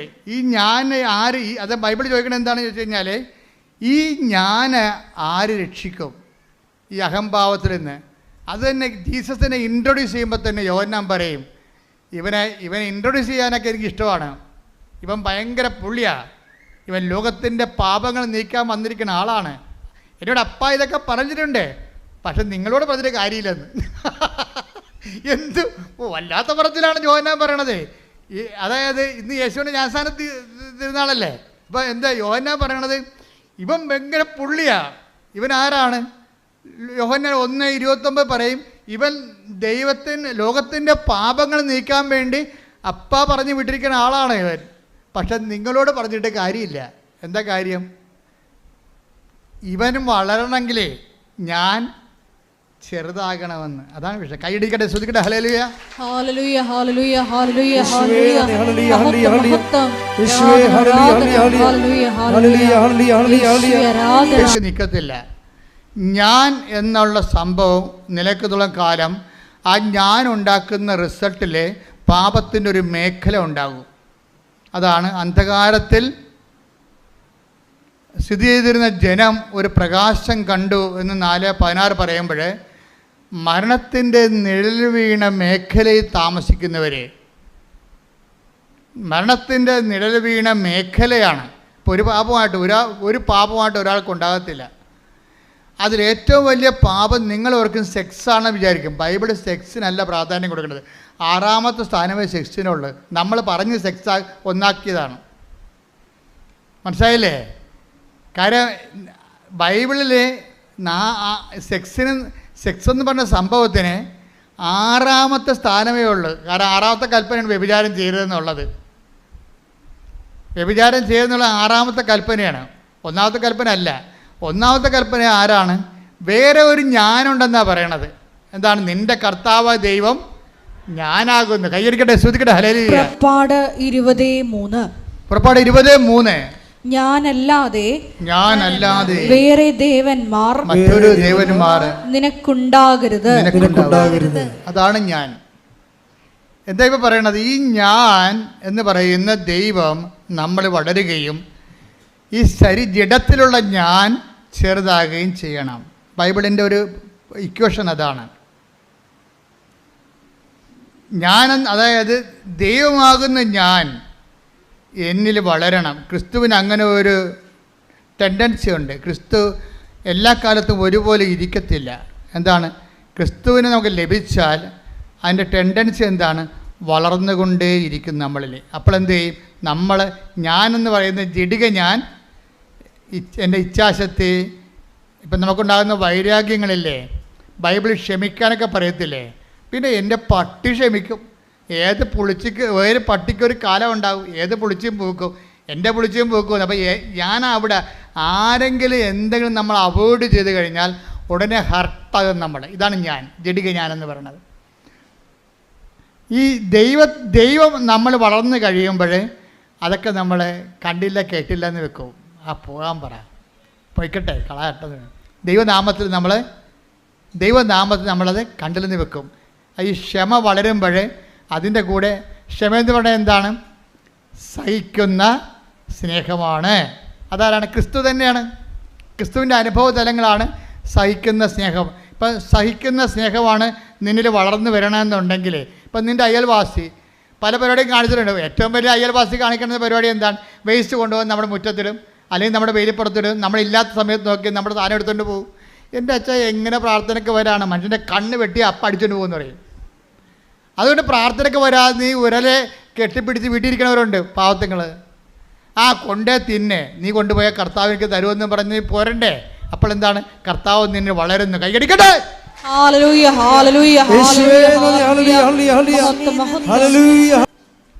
വേറെ ഒരുത്തൻ നമ്മുടെ കൂടെ ജോർദാൻ്റെ അക്കരെ ഉണ്ടായിരുന്ന ആളില്ലേ, അങ്ങേരും നിന്നെപ്പോലെ ജ്ഞാനസ്ഥാനം കൊടുക്കാൻ തുടങ്ങിയെന്ന് പറഞ്ഞ്. കർത്താവിന് വാസ്തവത്തിൽ ജ്ഞാനസ്ഥാനം ആരും കൊടുക്കേണ്ട ഒരു കാര്യമില്ല. യോഹന്നാനെ കൊണ്ട് ഈ സിറ്റുവേഷൻ ക്രിയേറ്റ് ചെയ്തിട്ട് യോഹന്നാനെ കൊണ്ട് ഈ പ്രബോധനം പറയിപ്പിക്കണമായിരുന്നു. അതിനുവേണ്ടിയാണ് ഒരു ജ്ഞാനസ്ഥാനം കൊണ്ട് കൊടുത്തത് കർത്താവ്. അപ്പോൾ കർത്താവ് ജ്ഞാനസ്ഥാനം കൊടുക്കുന്ന പരിശുദ്ധാത്മാവിലാണ്, വെള്ളത്തിലല്ല, പശ്ചാത്താപത്തിൽ ജ്ഞാനസ്ഥാനമല്ല. അത് ഏൽപ്പിച്ചിരിക്കുന്ന യോഹന്നാനെയാണ്. എന്നിട്ടും കർത്താവ് ജ്ഞാനസ്ഥാനം കൊടുത്തത് ഈ സിറ്റുവേഷൻ ക്രിയേറ്റ് ചെയ്യുകയാണ്. എന്താണ്? ജ്ഞാനസ്ഥാനത്തിലൂടെ, സഹനത്തിലൂടെ നമ്മുടെ ഇഷ്ടങ്ങൾക്ക് അനിഷ്ടമായി. ജ്ഞാനസ്ഥാനം എന്ന് പറയുന്നത് എന്താണ്? നമ്മുടെ ഇഷ്ടത്തിന് അനിഷ്ടമായി ബെൻഡായിട്ട് വേറെ ഇഷ്ടം വരും. ആരുടെ ഇഷ്ടം വരും? വേറെ ഒരു ഞാനുണ്ട്, ദൈവത്തിൻ്റെ ഇഷ്ടം വരും. അതിനാണ് ജ്ഞാനസ്ഥാനം എന്ന് പറയുന്നത്. അതിന് ദൈവ ഇഷ്ടത്തിന് ഞാൻ എണ്ണത്തിന് തയ്യാറാക്കുന്നതാണ് ജ്ഞാനസ്ഥാനം. അത് വെള്ളം കോരി ഒഴിക്കണ കേസുകത്ത് മാത്രമല്ല. നീ ഒരു വെള്ളം കോരി ഒഴിച്ചില്ല, നിനക്ക് കർത്താവിനെ നിൻ്റെ ഹൃദയത്തിൽ വളരണം എന്ന് നീ ആഗ്രഹിച്ചാൽ, ദൈവത്തിൻ്റെ ഇഷ്ടത്തിന് വേണ്ടി നിൻ്റെ ഇഷ്ടം മാറ്റിവെക്കാൻ തീരുമാനിച്ചാൽ അപ്പോഴും നീ ജ്ഞാനസ്ഥാനപ്പെട്ടിരിക്കും. ജ്ഞാനസ്ഥാനം എന്ന് പറയണത് നമ്മുടെ ഇഷ്ടത്തിനെതിരെ വേറെ ഒരു ഇഷ്ടം കയറി വരികയും അത് ദൈവനാമത്തിൽ നമ്മൾ സ്വീകരിക്കുമ്പോൾ അത് ദൈവേഷ്ടമായിട്ട് കൺവേർട്ട് ചെയ്യും. പറഞ്ഞു മനസ്സിലായില്ലേ? നമ്മുടെ ഇഷ്ടത്തിനെതിരെ വേറെ ഇഷ്ടം കയറി വരും. അത് ദൈവേഷ്ടമായി നമ്മൾ സ്വീകരിക്കുമ്പോൾ അതൊരു ജ്ഞാനസ്ഥാനമായിട്ട് മാറും. എന്താണ്? നിന്നെ പരിശുദ്ധാത്മാവ് നിറയാനുള്ള ഉപാധിയായി മാറും. ഇപ്പം നീ ഒരു കുഞ്ഞുടുപ്പ് തയ്പ്പിച്ചു, കുറച്ച് പൊട്ട് വാങ്ങിച്ച് വെച്ച്, കുറച്ച് കരിമഷി മേടിച്ച് വെച്ചു, കുറച്ച് കരിവള മേടിച്ച് വെച്ചു. അപ്പോൾ നീ ഉടനെ പ്രഗ്നൻ്റ് ആണുള്ള അമ്മയാണെങ്കിൽ പറയും, എൻ്റെ കുഞ്ഞുവാ വരുമ്പോൾ ഞാൻ ആരുടെയും കൊതി തട്ടാതിരിക്കാൻ വേണ്ടി കരിവള ഇടിക്കും. വല്ല കാര്യമുണ്ടോ? കരിവള അന്ധവിശ്വാസമാണ്. നമ്മുടെ കരിവള ഇടാത്ത വല്ലവരും ഉണ്ടാ? എന്താ കരിവള കണ്ണ് തട്ടാതിരിക്കാൻ വേണ്ടിയിട്ടതാണ് സംഭവം. എൻ്റെ കുഞ്ഞിനെ വേറെ ആരെയും നോക്കരുതെന്ന്. എൻ്റെ കുഞ്ഞ് പറ്റിയിട്ടില്ലേ? ഞാൻ വരവ് കണ്ടില്ലേ? എൻ്റെ കുഞ്ഞിനെ വേറെ ആരും നോക്കരുത്, ആരും കണ്ണ് തട്ടരുത്. അതുകൊണ്ട് കരിവള ഇട്ടിട്ട് കരിമഷ കണ്ണൊക്കെ ഇങ്ങനെ ചില കുഞ്ഞുങ്ങളെ കാണുമ്പോൾ പ്രാകൃത വേഷമാണ്. ഞാൻ ചോദിക്കും, നീ തന്നെ ഇത് പറ്റതാണെന്ന് ചോദിക്കും. പക്ഷേ അമ്മ തന്നെ അത് മിടുക്കിയായിരിക്കണം. കൊച്ചാണെങ്കിൽ മൊത്തം കരിവാരി തേച്ച് എന്നെ കണ്ണ് തട്ടാതിരിക്കാൻ വേണ്ടി ചെയ്തിരിക്കുകയാണ്. എൻ്റെ കുഞ്ഞിന് കണ്ണ് തട്ടരുതെന്ന്. അങ്ങനെ തന്നെയാണ് എൻ്റെ കുഞ്ഞ് മറ്റു കുഞ്ഞുങ്ങളെപ്പോലെ ആവരുത്, അങ്ങോട്ട് പോകരുത്, അവിടെ പോയി കളിക്കരുത്, അവർ ചീത്ത പിള്ളേരാണ് എന്ന് പറഞ്ഞുകൊണ്ട് ഈ തള്ള അവർ സ്ക്രൂ ചെയ്തിട്ട് ഈ കുഞ്ഞിനെ വേറെ ഒരു പണ്ടാരമായിട്ട് വളർത്തിക്കൊണ്ട് വരും. വേറെ സാധനം, മറ്റുള്ളവരുടെ അരിശം, പുച്ഛം. കാര്യം ഇവരുടെ പുച്ഛവും അരിശവും ഒക്കെ കുഞ്ഞിനങ്ങോട്ട് കൊടുക്കും. ഇതാണ് ഞാനെന്ന് പറയുന്നത്. ഈ ഞാൻ ചെറുതാകണമെന്നാണ് പറയണത്. ഇത് വെച്ചോണ്ട് ഉടമ്പടി മുന്നോട്ട് പോകത്തില്ലെന്ന് മനസ്സിലായില്ലേ? ഇപ്പം എന്താണ് ഉടമ്പടി പറഞ്ഞത്? എന്താണ്? അവൻ വലുതാകണം. അവന് എല്ലാ മനുഷ്യരെയും വെറുപ്പില്ല ആരോടും. ചുങ്കക്കാരോട് പറയും, മത്തായി ഇവിടെ വന്നാൽ പറയില്ല, നിൻ്റെ കൂടെ ഞാൻ ഇരുന്ന് ഭക്ഷണം കഴിക്കണതേ 10 മനുഷ്യരെ കാണണം. അതാണ് പ്രശ്നം. കണ്ണ് നിറഞ്ഞു പോകും കർത്താവിൻ്റെ കളി കണ്ടു കഴിഞ്ഞാൽ. ചുങ്കക്കാരൻ അബോമിനൽ പേഴ്സണാണ്. ചുങ്കക്കാരന് എല്ലാവർക്കും പുച്ഛമാണ്. ഇവനെ കാണുന്നതിന് അവർ തുപ്പ ഉടനെ അവനെ വിളിച്ച് പറഞ്ഞു, നിന്നെക്കൊണ്ട് കുറച്ച് പണി ദൈവത്തിനുണ്ട്, അത് ഞാൻ ചെയ്യിക്കും, നീ എൻ്റെ ചരിത്രം എഴുതും. പക്ഷേ അതിക്ക് മുമ്പ് നിന്നെ ഒന്ന് വയറ്റ് വാഷ് ചെയ്യാറുണ്ട് എനിക്ക്, ഞാൻ ഇന്ന് നിൻ്റെ വീട്ടിൽ ഭക്ഷണം കഴിക്കും. സഖ്യഭൂഷണം പറഞ്ഞു. സഖ്യഭൂഷണം പറഞ്ഞു, നീയും ചുങ്കക്കാരനാണ്, നിന്നെക്കുറിച്ച് അഭിപ്രായ വ്യത്യാസമുണ്ട് നാട്ടിൽ, ഈ സമൂഹത്തിൽ നിന്നെക്കുറിച്ച് പേരില്ല, നിന്നെക്കുറിച്ച് ദുഷ്പേരാണ് ആൾക്കാർ പറയണത്, നിൻ്റെ പേര് കേൾക്കുമ്പോൾ തന്നെ അവരുടെ മോന്ത പോവും, അത് ഞാനൊക്കെ മാറ്റിയെടുക്കും, ഞാൻ നിൻ്റെ വീട്ടിൽ വന്ന് ഭക്ഷണം കഴിക്കും. ഈ സഖ്യഭൂഷൻ്റെ വീട്ടിലും ഈശോ പോയി, ഈ മത്തായിയുടെ വീട്ടിലും പോയി. രണ്ടുപേരുടെ വീട്ടിലും ചെയ്തത് എന്താ? ഭക്ഷണം കഴിക്കണേ ചെയ്ത് രണ്ടുപേരുടെ വീട്ടിലും ഭക്ഷണം കഴിച്ചു. അപ്പോൾ എന്താ? അവരെ മുഖ്യധാരത്തിലേക്ക് കൊണ്ടുവരികയാണ്. എൻ്റെ ദൈവപൈത ഓർക്കുക, നീ എത്ര മോശപ്പെട്ടതാണെന്ന് ഈ സമൂഹം പറഞ്ഞാലും ദൈവം നിന്നെ ആവശ്യപ്പെടുന്നുണ്ട്. കാര്യം എന്താണ്? നീ ദൈവത്തിൻ്റെതാണ്, ദൈവത്തിന് നിന്നെ വേണം. ശ്രുതിക്കട്ടെ ഹല്ലേലൂയ.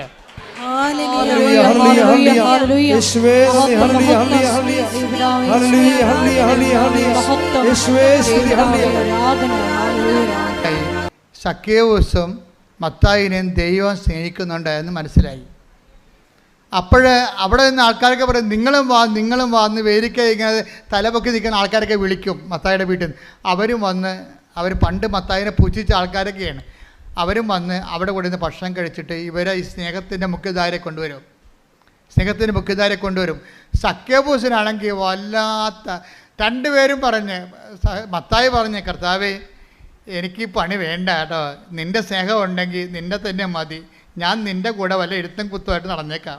അങ്ങനെ മത്തായി കൂടെ പോന്നു. സഖ്യഭൂസ് പറഞ്ഞ, കർത്താവേ എന്നെ ജനത്തിന് എന്നെ വേണ്ട, ജനത്തിന് എന്നെ പുച്ഛമാണ്, ജനത്തിന് എന്നെ വൈരാഗ്യമാണ്. പക്ഷേ ഈ ജനം കണ്ട, ഈ ജനങ്ങളൊക്കെ നോക്കി നിൽക്കുമ്പോൾ നീ എൻ്റെ വീട്ടിൽ നിന്ന് ഭക്ഷണം കഴിച്ചില്ലേ, എനിക്കത് മതി, എനിക്ക് പിന്നെ ഈ സ്വത്തെന്തിനാ, എല്ലാം ഞാൻ കളയുകയാണ്, എത്ര വേണമെങ്കിലും ഞാൻ കൊടുക്കാം, എന്താണ് നീ എന്നിന് വളർന്നാൽ മതി, ഞാൻ ചെറുതായാൽ മതി എന്ന്. കണ്ട സഖ്യഭൂഷ കണ്ട ശ്രുതികട ഹല്ലേലൂയ. കർത്താവിൻ്റെ ഈ സ്നേഹമില്ലേ, എല്ലാവരോടും കാണിക്കുന്നൊരു സ്നേഹമുണ്ട്, ആരെയും എഴുതി തള്ളത്തില്ല. നീ ഒരു ഭയങ്കരമായ നിൻ്റെ സമൂഹവും സഭയും ഒക്കെ നിന്നെ ഇങ്ങനെ മാർജിനലൈസ് ചെയ്താലും കർത്താവ് മാർജിനലൈസ് ചെയ്യത്തില്ല. നിനക്കൊരു അവസരം തരും, നിനക്കൊരു ദിവസം തരും, നിനക്കൊരു ദിവസം ഉണ്ട്, അത് നിൻ്റെ രക്ഷയുടെ ദിവസമാണെന്ന് പറഞ്ഞുകൊണ്ട് കർത്താവ് വെയിറ്റ് ചെയ്യും. എത്ര കാലം വേണമെങ്കിലും കർത്താവ് നിനക്ക് വേണ്ടി വെയിറ്റ് ചെയ്യും. നിനക്ക് വേണ്ടി എത്ര കാലം വേണ്ടി വെയിറ്റ് ചെയ്യാൻ ഒരു ദൈവം ഉണ്ടപ്പോൾ നീ എന്തിനാ വിഷമിക്കേണ്ട? ദൈവം പോയതല്ലേ. ശ്രുതികട ഹല്ലേലൂയ.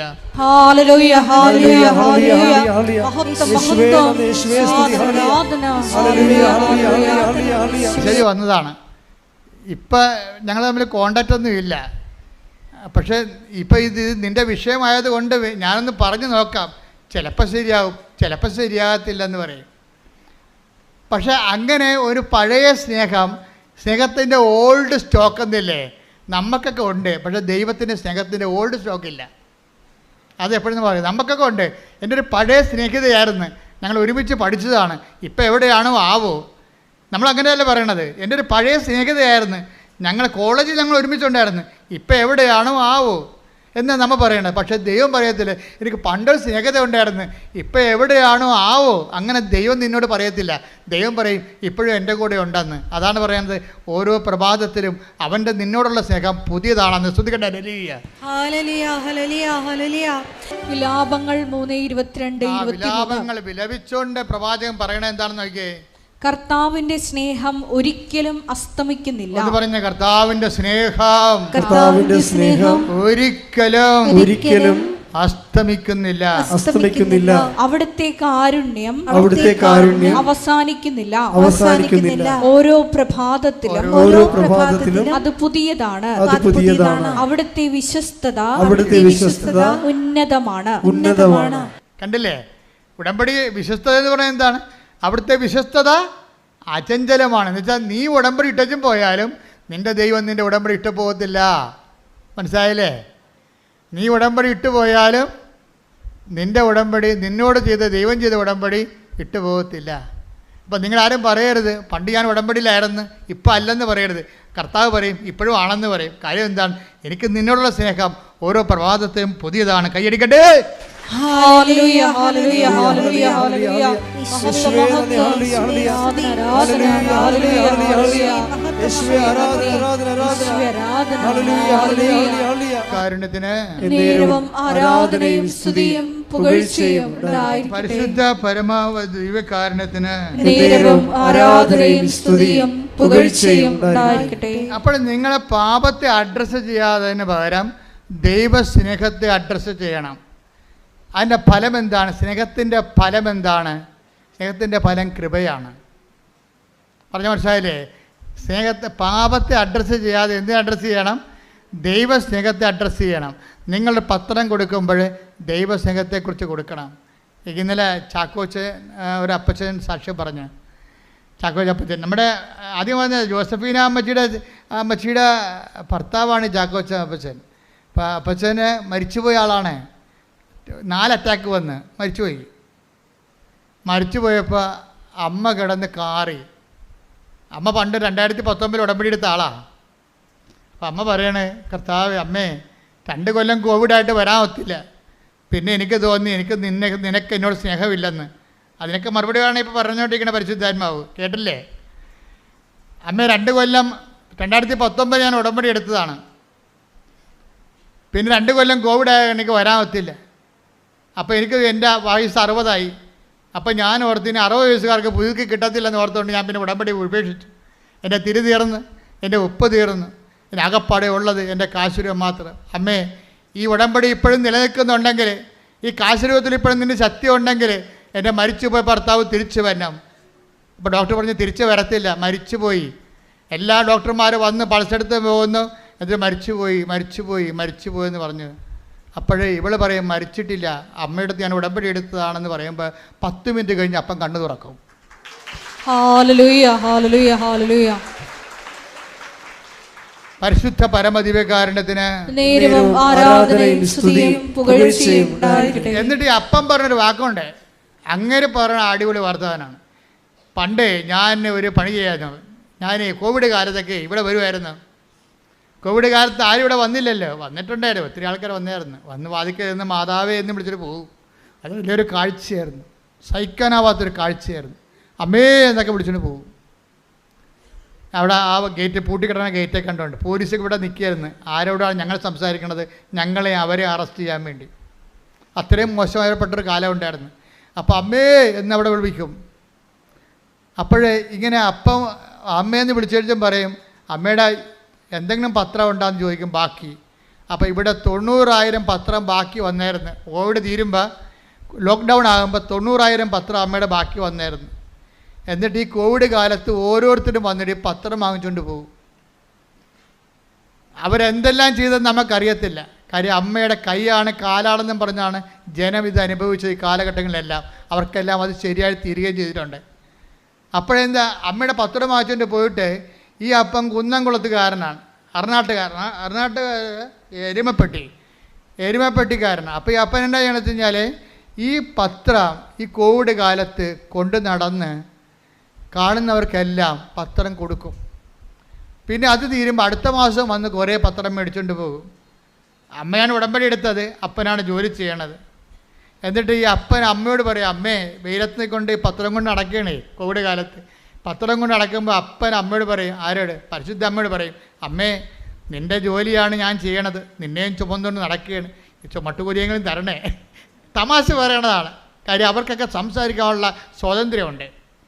ദൈവത്തിൻ്റെ സ്നേഹത്തിൻ്റെ ഒരു ഗുണവതാണ്. ദൈവത്തിൻ്റെ സ്നേഹം നമ്മളോട് തെമ്മാടിത്തരം ദൈവത്തോട് പറയാൻ നമുക്ക് ഒരു സ്വാതന്ത്ര്യം കിട്ടും. ഞാൻ കുറേ അമ്മയോട് അങ്ങനെയൊക്കെ പറയുന്ന ആളാണ്. എൻ്റെ മുമ്പിൽ ഒരു യോഗ്യതയുമില്ല വന്ന്, എൻ്റെ പൗരോഹിത്യത്തിൻ്റെ യോഗ്യതയല്ലേ ഉള്ളൂ എനിക്ക്. പിന്നെ ഞാൻ ചെയ്ത സുവിശേഷ വേല അത് എന്നേക്കാൾ ചെയ്ത് എത്രയോ പേരുണ്ട്. അപ്പോൾ എന്നിട്ട് എന്തുകൊണ്ടാണ് ഈ കൃപാസന ആൾക്കാരെ വന്ന് സമയഘടികാരം കാണിച്ചത് എന്നൊരു വല്ലാത്തൊരു സ്നേഹം തോന്നിയിട്ടില്ലേ? അപ്പോൾ ആ ഒരു സ്വാതന്ത്ര്യം നമുക്കുണ്ട്. ആ സ്വാതന്ത്ര്യം എടുത്തിട്ടാണ് ഞാൻ നിങ്ങളുടെ ചില കാര്യങ്ങൾ സെറ്റ് ചെയ്യണത്. അപ്പോഴേ ഈ അപ്പൻ എന്താ പറയണം, അമ്മേ ഞാൻ നിന്നെയും ചുമന്നുകൊണ്ട് വെയിലത്ത് നടക്കുകയാണ്, ഈ ചുമട്ടുകൂലിയെങ്കിലും തരണേ. പക്ഷേ പുള്ളിക്കാരൻ തമാശന് പറഞ്ഞതാണ്. പക്ഷേ പുള്ളിക്കാരത്തി അത് കാര്യമായിട്ട് എടുത്ത്. ഈ 4ാമത്തെ അറ്റാക്കിൽ ആൾ വീണുപോയി. മരിച്ചതിന് ഡോക്ടർ വന്ന 3-4 ഡോക്ടർമാർ മരിച്ചെന്ന് പറഞ്ഞാണ്. പെട്ടെന്ന് ചാര നിറത്തിൽ ഒരു സ്ത്രീ വരും. അപ്പോൾ ഈ മനുഷ്യൻ ചെളിയിൽ മണ്ണിൻ്റെ അടി പൊണ്ട് ചെളി കിടക്കുകയാണ്. ഈ ചാരം നിറത്തിൽ ചെളിയിലോട്ട് ഇറങ്ങി നിന്നിട്ട് ഈ മനുഷ്യൻ്റെ കയ്യെ കൂടി പിടിച്ച് വലിച്ച് മേലോട്ട് പുറത്തോട്ട് എടുക്കണ ഇയാൾക്ക് ഓർമ്മയുണ്ട്. അപ്പോൾ ഇയാളുടെ കണ്ണ് തുറക്കും. അപ്പോഴേ ആ ചേച്ചി വന്ന് പറയും, ഞാൻ ഉടമ്പടി മാതാവിനെ ഈ കാശുരം മാത്രമേ എൻ്റെ കയ്യിലുള്ളൂ, ഈ വെന്റിലേറ്ററിനെ പറയുന്നതുകൊണ്ട് ഞാൻ വിളിക്കുകയായിരുന്നു, എൻ്റെ ഉടമ്പടി മാതാവേ എനിക്ക് വേറെ ആരുമില്ല, എൻ്റെ ചേട്ടൻ മാത്രമേ ഉള്ളെന്ന് പറയുമ്പോഴും ഈ ചെളിയിൽ നിന്ന് പിടിച്ച് ചാര നിറത്തിലുള്ള ചേടത്തി ഈ ആളെ പൊക്കിക്കൊണ്ട് വരണത് ഒരേ സമയത്താണ്. അപ്പോൾ അവർക്ക് രണ്ടുപേർക്കും മനസ്സിലായി കൃപാസനത്തിൻ്റെ ഉടമ്പടി നിന്ന് ഫലിക്കുകയാണ്. അന്ന് പറഞ്ഞില്ലേ, അമ്മേ ചുമട്ട് കൂലി എങ്ങനെ തരണേന്ന് ചോദിച്ചപ്പോൾ ചുമട്ടിന് എടുത്തുകൊണ്ട് വന്ന ആരാണ്? അമ്മയാണ്. ചുമട്ട് കൂലിയല്ല കൊടുത്തത്, അവനെ തന്നെ ചുമക്കണം അമ്മ ചെയ്തത്. ശ്രുതികട്ടെ ഹല്ലേലൂയ. ചാക്കോപ്പച്ചൻ പറയുന്ന സാക്ഷ്യം ഞങ്ങൾ ഇന്ന് അപ്പ് ചെയ്യും കേട്ടോ, നിങ്ങളത് കേൾക്കണം. ഭയങ്കര സാക്ഷ്യമാണ്. അമ്മച്ചി പല രീതിയിൽ പറയുന്നുണ്ടെങ്കിൽ അപ്പൻ്റെ സാക്ഷ്യം ഭയങ്കര ഇടിച്ചു മുഴക്കി നിൽക്കണം. അമ്മയുടെയും കൊള്ളാം, നമുക്ക് വേറെ ചില അനുഭവങ്ങളുണ്ട്, അതുകൊണ്ടാണ് അവരാദ്യം പറയണത്. പക്ഷേ എന്ത് സംഭവിച്ചാൽ അപ്പം പറഞ്ഞ വേറൊരു കാര്യമുണ്ട്. ഞാൻ ഈ കോവിഡ് കാലത്തും അല്ലാത്ത കാലത്തും ഒക്കെ എവിടെയെങ്കിലും കൃപാസനം പത്രം ഏതെങ്കിലും പള്ളിയിലോ അല്ലെങ്കിൽ പൊതുസ്ഥലത്തോ ഇരിക്കണ കണ്ടാൽ ഞാൻ എൻ്റെ അമ്മയെന്ന് പറഞ്ഞ് എടുത്തുകൊണ്ട് പോകുമെന്ന് പോയിട്ട് ഞാൻ എല്ലാവർക്കും കൊടുക്കും. എന്നിട്ട് ഞാൻ അവരെക്കുറിച്ച് അമ്മയെക്കുറിച്ച് പറയും അവരോട്. എൻ്റെ മക്കളെ, അത് എപ്പോഴും ഇന്നലെ ഒരു യൂത്ത് ഇവിടെ സാക്ഷ്യം പറഞ്ഞ്, അതായത് എൻ്റെ ഒരു സ്ഥിരം പരിപാടി എന്ന് പറയണത് ആരെ കണ്ടാലും ഞാൻ അമ്മയെക്കുറിച്ച് പറയും, ദൈവത്തെക്കുറിച്ച് പറയും. ഞാൻ ബസ്സിൽ വെച്ച് കണ്ടാലും എനിക്ക് തോന്നും ദൈവത്തെക്കുറിച്ച് അവരോട് പറയണമെന്ന് തോന്നും. ഇത് ശരിക്കും പറഞ്ഞാൽ നിങ്ങൾ ഓർക്കുക, അതായത് നിങ്ങൾക്ക് അങ്ങനെ ആരെ കണ്ടാലും ദൈവത്തെക്കുറിച്ച് പറയണം അല്ലെങ്കിൽ ദൈവത്തിൻ്റെ അടയാളങ്ങളെക്കുറിച്ച് പറയണം എന്ന് തോന്നിയാൽ അതിൻ്റെ അർത്ഥം എന്താണെന്നറിയാവോ? നിങ്ങൾ അനുഗ്രഹത്തിൻ്റെ കാലം കഴിഞ്ഞു എന്നതിൻ്റെ അർത്ഥം. പിന്നെ എന്താ കാലം? നിങ്ങൾക്ക് കൃപയുടെ കാലം തുടങ്ങി. കൃപ വരുമ്പോഴാണ് മറ്റുള്ളവരോട് ദൈവത്തെക്കുറിച്ച് പറയാൻ തോന്നണതെന്നാണ് ബൈബിൾ പറയണത്. Take the word of God. ശ്രുതികട അല്ലെങ്കിൽ 14:26 നടപടി പുസ്തകം അപ്പോസ്തല പ്രവർത്തനങ്ങൾ 14:26. അവിടെ നിന്ന് അന്ത്യോക്യയിലേക്ക് കപ്പൽ കയറി തങ്ങൾ നിർവഹിച്ച ദൗത്യത്തിന് ആവശ്യമായിരുന്ന ദൈവകൃപയ്ക്ക് അവർ ഭരമേൽപ്പിക്കപ്പെട്ടത് അവിടെ വെച്ചാണല്ലോ. അപ്പോൾ അവരെ ഏൽപ്പിച്ച ദൗത്യം എന്ന് പറയുന്നത് എന്താണ്? ക്രിസ്തുവിനെ കൈമാറുന്നതാണ്. ഒരാൾ ആ ക്രിസ്തുവിനെ കൈമാറുന്നത് എന്താ നമുക്ക് വേണ്ടത്? അനുഗ്രഹമല്ല വേണ്ടത്, അത് ഫിസിക്കൽ ഫേവേഴ്സാണ്. നമ്മുടെ ബോഡിക്ക് മാത്രമേ ഉപയോഗിക്കാൻ പറ്റത്തുള്ളൂ. ക്രിസ്തുവിനെ കൈമാറ്റാൻ വേണ്ട ദൈവശക്തിയാണ് വേണ്ടത്. അതിനെന്ത് വേണം? ദൈവസ്നേഹവും ദൈവശക്തിയും. കാര്യം ദൈവശക്തി ഉണ്ടാകത്തില്ല പെട്ടെന്ന്. ദൈവസ്നേഹം ഒരാളുടെ വ്യക്തിയിൽ വർദ്ധിക്കുമ്പോഴാണ് ദൈവശക്തി അപ്ലോഡ് ചെയ്യണത്. അതെപ്പോഴും ഓർത്തേക്കണം. അപ്പോൾ നിങ്ങൾ ലക്ഷ്യം വെക്കേണ്ടത് എന്തിനാണ്? ദൈവസ്നേഹത്തിനാണ് ലക്ഷ്യം വെക്കേണ്ടത്. എന്ത് ചെയ്താലും ഏത് ദൗത്യം ചെയ്താലും കർത്താവേ നിൻ്റെ സ്നേഹത്തെ നിറയാൻ ഇത് ഉപാധിയാക്കണമെന്ന് പ്രാർത്ഥിക്കുക. കർത്താവേ നിന്റെ സ്നേഹത്തിൽ നിറയാൻ എന്റെ ഉടമ്പടി പ്രവർത്തനങ്ങളെ നീ ഉപാധിയാക്കിക്കൊണ്ട് നിന്റെ സ്നേഹത്താൽ നിറഞ്ഞുകൊണ്ട് നിന്റെ കൃപയുടെ പ്രയോക്താക്കളാക്കാൻ എന്നെ അനുഗ്രഹിക്കണമേ. അപ്പൊ കൃപ ദൈവത്തിനെ കൈമാറാൻ തുടങ്ങുമ്പോൾ ഇപ്പം നിങ്ങൾക്ക് ഒരു പത്രം കൊടുക്കാൻ സന്തോഷം തോന്നിയാൽ അപ്പോൾ ഓർക്കുക ദൈവകൃപയിലേക്ക് നിങ്ങൾ പ്രവേശിച്ചെന്ന്. മനസ്സിലായില്ലേ? അതുവരെ ഇപ്പം നിങ്ങളുടെ IELTS പാസ്സായ അനുഗ്രഹമാണത്, ഫസ്റ്റ് വിറ്റല്ല അനുഗ്രഹമാണത്, നിങ്ങളുടെ കല്യാണം നടന്ന അനുഗ്രഹമാണത്, നിങ്ങളുടെ ജോലി കിട്ടിയ അനുഗ്രഹമാണത്. പക്ഷേ നിങ്ങൾക്ക് കർത്താവിനെ കൈമാറാൻ തോന്നിയാൽ അത് കൃപയാണ്. കൈയടിക്കട്ടെ. ദിവ്യകാരുണ്യനാഥ, സാക്ഷ്യങ്ങളിലൂടെ ഞങ്ങളോട് സംസാരിച്ച ദൈവസ്നേഹത്തിന് ഞങ്ങൾ നന്ദി പറയുന്നു. മരിയൻ ഉടമ്പടി അത് നമ്മൾ ഓരോരുത്തരും ദൈവത്തോട് ചെയ്യുന്ന വലിയ വാഗ്ദാനമാണ്. അത് നിത്യതയോളം നിലനിൽക്കുന്നു. കാരണം അതിൻ്റെ മറ്റൊരു കക്ഷി ദൈവമാണെന്നുള്ള വലിയ ബോധ്യം ഞങ്ങൾക്ക് നൽകിയതിന് നന്ദി പറയുന്നു.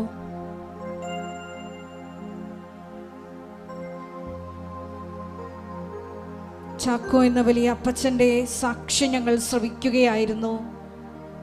2019 വിശ്വസ്തതാപൂർവം ചെയ്ത മരിയൻ ഉടമ്പടിയുടെ പ്രതിഫലനങ്ങൾ വർഷങ്ങൾക്കിപ്പുറം 4ാമത്തെ ഹാർട്ട് അറ്റാക്കിൽ ജീവൻ തിരിച്ചു കൊടുത്തുകൊണ്ടാണ് ദൈവമാതാവ് ആ മകനോട് കരുണ കാണിച്ചത്. മരണത്തിൻ്റെ നിഴൽ വീണ് താഴ്വരയിൽ കിടന്നിരുന്ന ജനത ഒരു വലിയ പ്രകാശം കണ്ടു. അതേ, ജീവിതത്തിലേക്ക്, വീണ്ടും നിത്യജീവിതത്തിലേക്കാണ് വലിയ സാക്ഷ്യമായി ആ മകനെ അമ്മ തിരിച്ചു വിളിച്ചത്. ഈശോയെ, ഞങ്ങൾ എടുത്തിരിക്കുന്ന മരിയൻ ഉടമ്പടിയുടെ ഏറ്റവും വലിയ അകക്കാമ്പ് സുവിശേഷ പ്രഘോഷണമാണ്, ക്രിസ്തു കൈമാറ്റമാണ് എന്ന ബോധ്യം ഞങ്ങൾക്ക് ഈ ആരാധനയിലൂടെ നൽകിയതിന് നന്ദി പറയുന്നു. ദൈവകൃപ ഒരു വ്യക്തിയിൽ വന്ന് നിറയുമ്പോഴാണ് ഈശോയെ സുവിശേഷ കൈമാറ്റത്തിനുള്ള വലിയ ദൗത്യം ഞങ്ങൾക്ക് നിർവഹിക്കാൻ കഴിയുക എന്ന് തിരുവചനത്തിലൂടെ അങ്ങ് ബോധ്യപ്പെടുത്തി ഞങ്ങൾക്ക് തന്നുവല്ലോ. ഈ ആരാധനയിലൂടെ മത്തായിയുടെ സുവിശേഷം 6:33 അനുസരിച്ചുകൊണ്ട് ആദ്യം അവിടുത്തെ രാജ്യവും അവിടുത്തെ നീതിയും അന്വേഷിച്ചുകൊണ്ട് ബാക്കിയുള്ളതെല്ലാം ഈശോയെ നീ ചേർത്ത് നൽകുമെന്ന് വിശ്വാസത്തോടെ ദൈവസ്നേഹത്തോടെ മുന്നേറുവാൻ ഈ ആരാധനയിലൂടെ ഞങ്ങൾക്ക് പ്രത്യേകമായ കൃപ നൽകണമേ. സുവിശേഷ കൈമാറ്റത്തിനുള്ള വലിയ കൃപ നൽകണമേ. ആരെ കണ്ടാലും ഒരവസരം കിട്ടിയാൽ ഈശോയെ നിന്റെ നാമം മഹത്വപ്പെടുത്തുവാൻ, അത് ഇടയാക്കുവാൻ ഈശോയെ ആ സമയം പ്രയോജനപ്പെടുത്തുവാൻ പ്രത്യേകമായ കൃപ ഞങ്ങൾക്ക് നൽകണമേ. കാരുണ്യപ്രവർത്തനങ്ങളിലൂടെയും മറ്റ് ഉടമ്പടി നിബന്ധനകൾ വിശ്വസ്താപൂർവം പാലിക്കുന്നതിലൂടെയും എല്ലാം ഈശോയെ നിന്റെ നാമം പ്രത്യേകമായി മറ്റുള്ളവരുടെ മുമ്പിൽ മഹത്വപ്പെടുത്തുവാൻ ഈ ആരാധനയിലൂടെ ഞങ്ങളെ തിരഞ്ഞെടുത്ത് അഭിഷേകം ചെയ്യണമേ. നാളിതുവരെ കൃപാസനത്തിൽ വന്ന് മരിയൻ ഉടമ്പടിയെടുത്ത് പോയിട്ടും സാക്ഷ്യം പറയാനുള്ള കൃപ, ശക്തി ലഭിക്കാത്ത മക്കളെ ഈ സമയം പ്രത്യേകമായി അൾത്താരയിൽ സമർപ്പിച്ച് പ്രാർത്ഥിക്കുന്നു. ഈശോയെ, നിന്നെ ഏറ്റുപറയുക എന്നുള്ളത് അതൊരു കൃപയാണെന്ന് വചനത്തിലൂടെ ഞങ്ങൾക്ക് ബോധ്യപ്പെട്ടതനുസരിച്ച് എത്രയും വേഗം ആ സാക്ഷ്യങ്ങൾ കർത്താവിനുള്ള കാഴ്ചയായി വന്ന് ഈ അൾത്താരയിൽ അർപ്പിച്ച് ലോകത്തിന് മുമ്പിൽ നിന്നെ മഹത്വപ്പെടുത്തുവാൻ ആ മക്കളെ കൂടി ഈശോയെ കൃപയാൽ അഭിഷേകം ചെയ്യണമേ എന്ന് ഞങ്ങൾ പ്രാർത്ഥിക്കുന്നു. ഓരോ നിമിഷവും മരിയൻ ഉടമ്പടിയിൽ വിശ്വസ്താപൂർവം മുന്നേറിക്കൊണ്ട് നിന്റെ നാമത്തെ മഹത്വപ്പെടുത്തി ജീവിക്കുവാൻ ഒരിക്കൽ കൂടി ഞങ്ങളെ അഭിഷേകം ചെയ്യണമേ എന്ന് പ്രാർത്ഥിച്ചുകൊണ്ട് നമുക്ക് ഇരുകരങ്ങൾ ഉയർത്തി സ്തുതിക്കാം. ഹല്ലേലൂയ, മഹത്വം, മഹത്വം, ആരാധന, ഹല്ലേലൂയ, ഹല്ലേലൂയ, ആരാധന, മഹത്വം, മഹത്വം, ആരാധന, ആരാധന, ഹല്ലേലൂയ, ഹല്ലേലൂയ.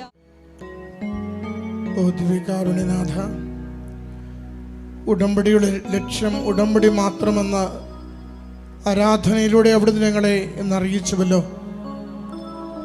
അവിടുത്തെ ഉടമ്പടിയെ സ്നേഹത്തോടു കൂടി സമീപിക്കുവാൻ ഞങ്ങളെ സഹായിക്കണമേ. പരിശുദ്ധ കൃപാസന മാതാവിൻ്റെ തിരുസന്നിധിയിൽ ആഗ്രഹത്തോടും ശരണത്തോടും ഞങ്ങൾ അണയുമ്പോൾ അങ്ങയെ കൈമാറുവാനുള്ള ശക്തിയും സ്നേഹവും ഞങ്ങളിൽ നിറയ്ക്കുവാൻ അവിടുന്ന് തിരുവുള്ളമാകണമേ. ഞങ്ങളുടെ സ്വാർത്ഥതകളെ, വെറുപ്പുകളെ, കലഹങ്ങളെ, അഹന്തയെ കുറയ്ക്കുന്നതിന് ഞങ്ങളെ അവിടുന്ന് സഹായിക്കണമേ. ഈശോയെ, അവിടുത്തെ കരുണ, അവിടുത്തെ സ്നേഹം, അവിടുത്തെ സമാധാനം, അവിടുത്തെ ക്ഷമ, സഹനം ഞങ്ങളുടെ ജീവിതത്തിൽ ശീലിക്കുവാൻ ഞങ്ങളെ ഇവിടുന്ന് പഠിപ്പിക്കണമേ. ഉടമ്പടി ജീവിതം ദൈവനാമ മഹത്വ ജീവിതമെന്ന് തിരിച്ചറിയുവാൻ ഞങ്ങളെ ഇവിടുന്ന് സഹായിക്കണമേ. ദൈവസ്നേഹത്താൽ ഓരോരുത്തരോടും ഇടപഴകുവാൻ ഞങ്ങളെ ഇവിടുന്ന് അനുഗ്രഹിക്കണമേ. ഭൗതികമായ നേട്ടങ്ങൾക്കപ്പുറം അവിടുത്തെ നാമത്തെ ലോകത്തിന് കൈമാറുവാൻ, അവിടുത്തെ സ്നേഹത്തെ ഓരോ പ്രഭാതത്തിലും പുതുതായി പങ്കുവയ്ക്കുവാൻ, അവിടുന്ന് ഞങ്ങളെ കരുതുന്നത് പോലെ ഞങ്ങളെ ഏൽപ്പിച്ചു തന്നിരിക്കുന്ന ഓരോരുത്തരെയും കരുതലോടുകൂടി സ്നേഹിക്കുവാൻ ഞങ്ങളെ അവിടുന്ന് സഹായിക്കണമേ. പരിശുദ്ധ കൃപാസന മാതാവിൻ്റെ സവിശേഷമായ സംരക്ഷണം, അത്ഭുതകരമായ അടയാളങ്ങളിലൂടെ ഞങ്ങളുടെ ജീവിതങ്ങളെ കൂടുതൽ വിശ്വാസത്തിൽ ആഴപ്പെടുത്തുവാൻ അവിടുന്ന് ഈ നാളുകളിൽ ഞങ്ങളെ സഹായിക്കണമേ. ഇത്ര ദൂരം സഞ്ചരിച്ച ത്യാഗത്തോടെ അമ്മ മാതാവിൻ്റെ തിരുനടയിൽ അവിടുത്തെ ദിവ്യകാരുണ്യത്തിൻ്റെ സന്നിധിയിൽ ഞങ്ങളെ തന്നെ സമർപ്പിച്ച് പ്രാർത്ഥിക്കുമ്പോൾ അവിടുത്തെ ദിവ്യമായ സ്നേഹം അനുഭവിക്കുവാൻ, ഞങ്ങളെ വേദനിപ്പിച്ചവരെയും ഞങ്ങൾ വേദനിപ്പിച്ചവരെയും ഞങ്ങൾ ക്ഷമ കൊടുത്തും ഞങ്ങൾക്ക് ക്ഷമ തേടിയും ഈശോയെ അവിടുത്തെ സന്നിധിയിൽ കൃപകൾക്ക് വേണ്ടി പ്രാർത്ഥിക്കുവാൻ അനുഗ്രഹിക്കണമേ. അനുഗ്രഹത്തിൽ നിന്നും കൃപയിലേക്ക് ഞങ്ങളുടെ ജീവിതത്തെ വളർത്തണമേ. ഈശോയെ, ഞങ്ങളുടെ താൽക്കാലികമായ നന്മകൾക്ക് വേണ്ടി ആവർത്തിച്ച് പ്രാർത്ഥിക്കുന്നതിനപ്പുറം അവിടുത്തെ നാമത്തെ കൂടുതൽ പേരിലേക്ക് കൈമാറുന്നതിന് ഞങ്ങളുടെ ജീവിതത്തെ വളർത്തുവാൻ അവിടുന്ന് അനുഗ്രഹിക്കണമേ. ഉടമ്പടിയിൽ ഞങ്ങൾക്ക് ആഴപ്പെട്ട ബോധ്യങ്ങൾ നൽകണമേ. ഉടമ്പടി ജീവിതത്തിൽ ഞങ്ങൾക്ക് വളർച്ച നൽകണമേ. ഞങ്ങളുടെ സ്വാർത്ഥതകളെ കുറച്ചുകൊണ്ട് അവിടുത്തെ സ്നേഹത്തിന് വളരുവാൻ ഞങ്ങളെ സഹായിക്കണമേ. അമ്മ മാതാവേ, ദൈവേഷ്ടത്തിന് കീഴ്വഴങ്ങിക്കൊണ്ട് ദൈവിക പദ്ധതിയോട് പൂർണ്ണമായി ചേർന്ന് നിന്നുകൊണ്ട് രക്ഷാകര ദൗത്യം പൂർത്തീകരിക്കുന്നതിന് തിരുക്കുമാരനെ സജ്ജമാക്കിയതുപോലെ ഈ കാലത്തിൽ ഈ ലോകത്തിൽ ദൈവനാമത്തെ മഹത്വപ്പെടുത്തിക്കൊണ്ട് സുവിശേഷവൽക്കരണത്തിന് പങ്കാളികളാകുവാൻ ഞങ്ങൾ ഓരോരുത്തരെയും പ്രത്യേകമാവിധം സഹായിക്കണമേ. ഉടമ്പടി ജീവിതത്തിൽ അവിടുത്തെ നാമത്തെ പ്രകീർത്തിച്ചുകൊണ്ട് അവിടുത്തെ അടയാളങ്ങളെ സാക്ഷ്യപ്പെടുത്തിക്കൊണ്ട് ഞങ്ങൾ കൈമാറുന്ന അവിടുത്തെ വചനത്തിൻ്റെ, അവിടുത്തെ സ്നേഹത്തിൻ്റെ, അവിടുത്തെ ശക്തമായ ഇടപെടലുകളുടെ കൃപാസനം പത്രം അത് ദൈവസ്നേഹത്തോടുകൂടി കൈമാറുവാൻ ഞങ്ങളെ സഹായിക്കണമേ. കൃപയുടെ ഉപകരണങ്ങളായി ഞങ്ങളെ മാറ്റുവാൻ അവിടുന്ന് സഹായിക്കണമേ. ഈശോനാഥ, ഞങ്ങളായിരിക്കുന്ന അവസ്ഥകളെ, ഞങ്ങളുടെ എല്ലാ മരണത്തിൻ്റെ മേഖലകളെ, പാപത്തിൻ്റെ മേഖലകളെ അവിടുന്ന് അറിയുന്നുവല്ലോ. അവിടുത്തെ സ്നേഹത്താൽ പാപത്തെ വെറുത്തുപേക്ഷിക്കുവാൻ ഞങ്ങളെ അവിടുന്ന് ശക്തിപ്പെടുത്തണമേ. അവിടുത്തെ കൃപ കൊണ്ട് ഞങ്ങളുടെ ജീവിതങ്ങളെ നിറയ്ക്കണമേ. സമാധാനത്താൽ നയിക്കണമേ. സ്നേഹത്താൽ പ്രത്യാശയോടുകൂടി ഏത് വലിയ പ്രശ്നത്തിനും അടിയുറച്ചെങ്കിൽ ശരണപ്പെട്ട് ജീവിക്കുവാൻ ഞങ്ങളെ അവിടുന്ന് സഹായിക്കണമേ. ഓരോ സങ്കടത്തെയും ഏറ്റെടുക്കണമേ. ഓരോ കണ്ണീരിനെയും ഏറ്റെടുക്കണമേ. എല്ലാ തകർച്ചകളെയും ഏറ്റെടുക്കണമേ. അവിടുത്തോട് ചേർന്ന് സഹിക്കുവാൻ ശക്തി നൽകിക്കൊണ്ട് അവിടുത്തെ കൃപ സ്വീകരിക്കുവാൻ ഞങ്ങളെ സഹായിക്കണമേ. ഞങ്ങളുടെ എല്ലാ ക്ലേശങ്ങളിലും, ഞങ്ങളുടെ എല്ലാ ദുഃഖങ്ങളിലും ഈശോയെ അവിടുത്തെ നാമം മഹത്വപ്പെടട്ടെ. ഞങ്ങൾ ഇല്ലാതായാലും മരണപ്പെട്ടാലും അവിടുത്തെ നാമം മഹത്വപ്പെടട്ടെ.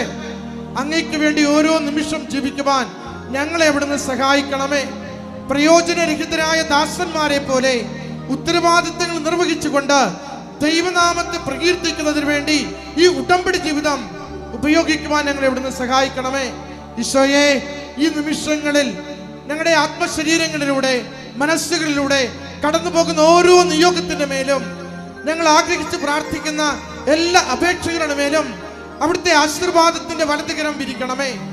ഈശോയെ, അവിടുത്തെ സ്നേഹിക്കുവാൻ ഞങ്ങളെ സഹായിക്കണമേ.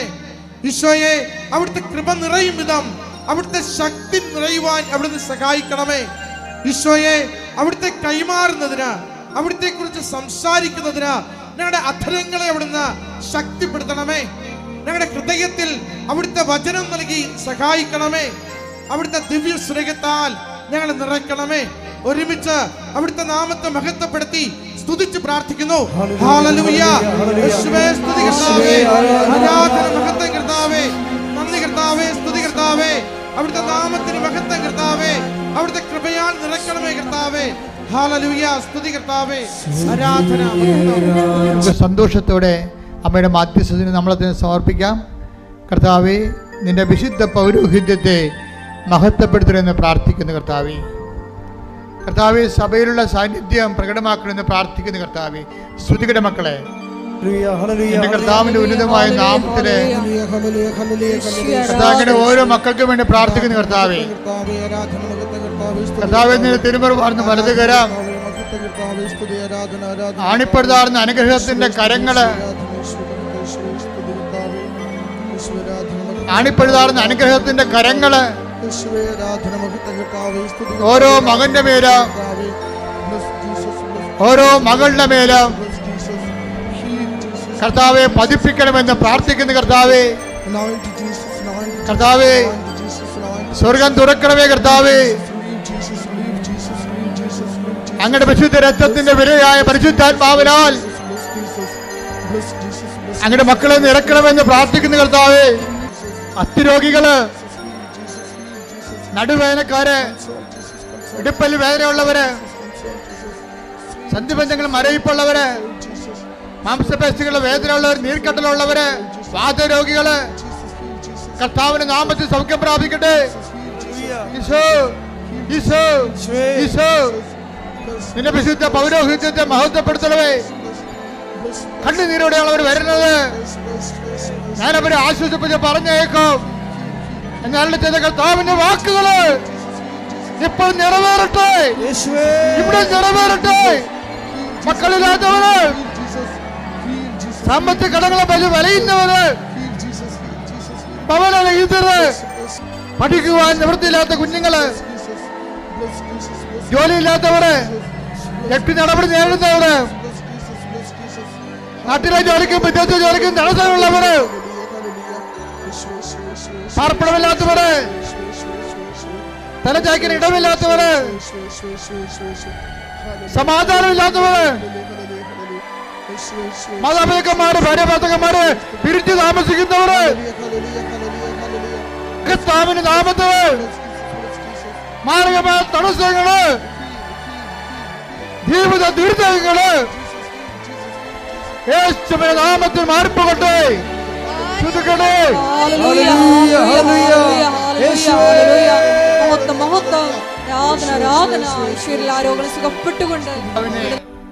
നിന്റെ ജീവിതത്തിന്റെ അവസ്ഥകള് ഈശോയെ ഏൽപ്പിച്ച് പരിശുദ്ധ അമ്മയുടെ മാധ്യസ്ഥത്തില്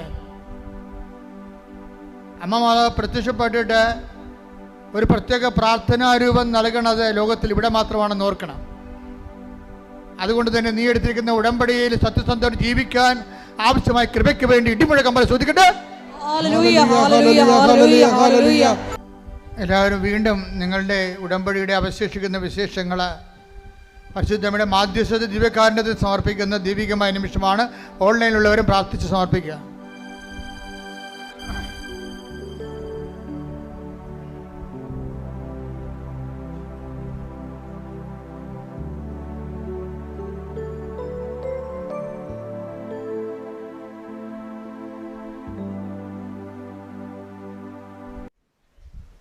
ഒരിക്കൽ കൂടി മരിയനോട് ഉടമ്പടിയിൽ സമർപ്പിച്ചിരിക്കുന്ന എല്ലാ വിഷയങ്ങളും ദൈവമാതാവിൻ്റെ മധ്യസ്ഥയിൽ ദിവ്യകാരുണ്യ സന്നിധിയിൽ സമർപ്പിച്ച് ഒരു നിമിഷം നമുക്ക് മൗനമായിട്ട് പ്രാർത്ഥിക്കാം. ഈശോയെ, ക്രിസ്തു കൈമാറ്റത്തിന്, ഈശോയെ ലോകത്തിന് കൊടുക്കുവാൻ പരിശുദ്ധ അമ്മയെ പോലെ ഞങ്ങളെയും ഈശോയെ തിരഞ്ഞെടുക്കണമേ, തിരഞ്ഞെടുത്ത് അഭിഷേകം ചെയ്യണമേ എന്ന് പ്രാർത്ഥിച്ചുകൊണ്ട് ശിരസ്സ് നമിച്ച് നമുക്ക് ദിവ്യകാരുണ്യനാഥൻ്റെ ആശീർവാദം സ്വീകരിക്കാം.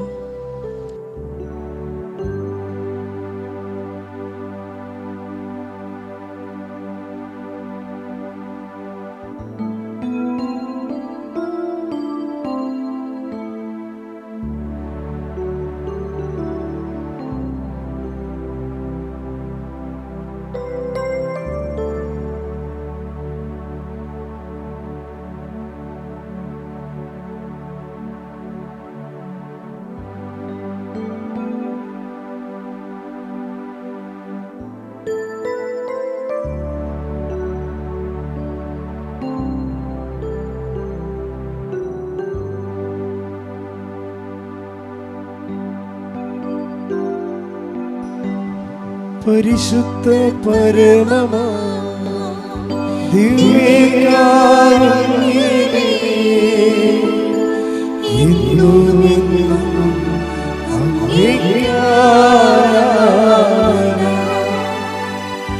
പരിശുദ്ധ പരമ ദിവ്യകാരുണ്യമേ, ഇന്നും എന്നും അംഗീകാരാധന. പരിശുദ്ധ പരമ ദിവ്യകാരുണ്യമേ, ഇന്നും എന്നും അംഗീകാരാധന. ആവേ ആവേ ആവേ മരിയ, ആവേ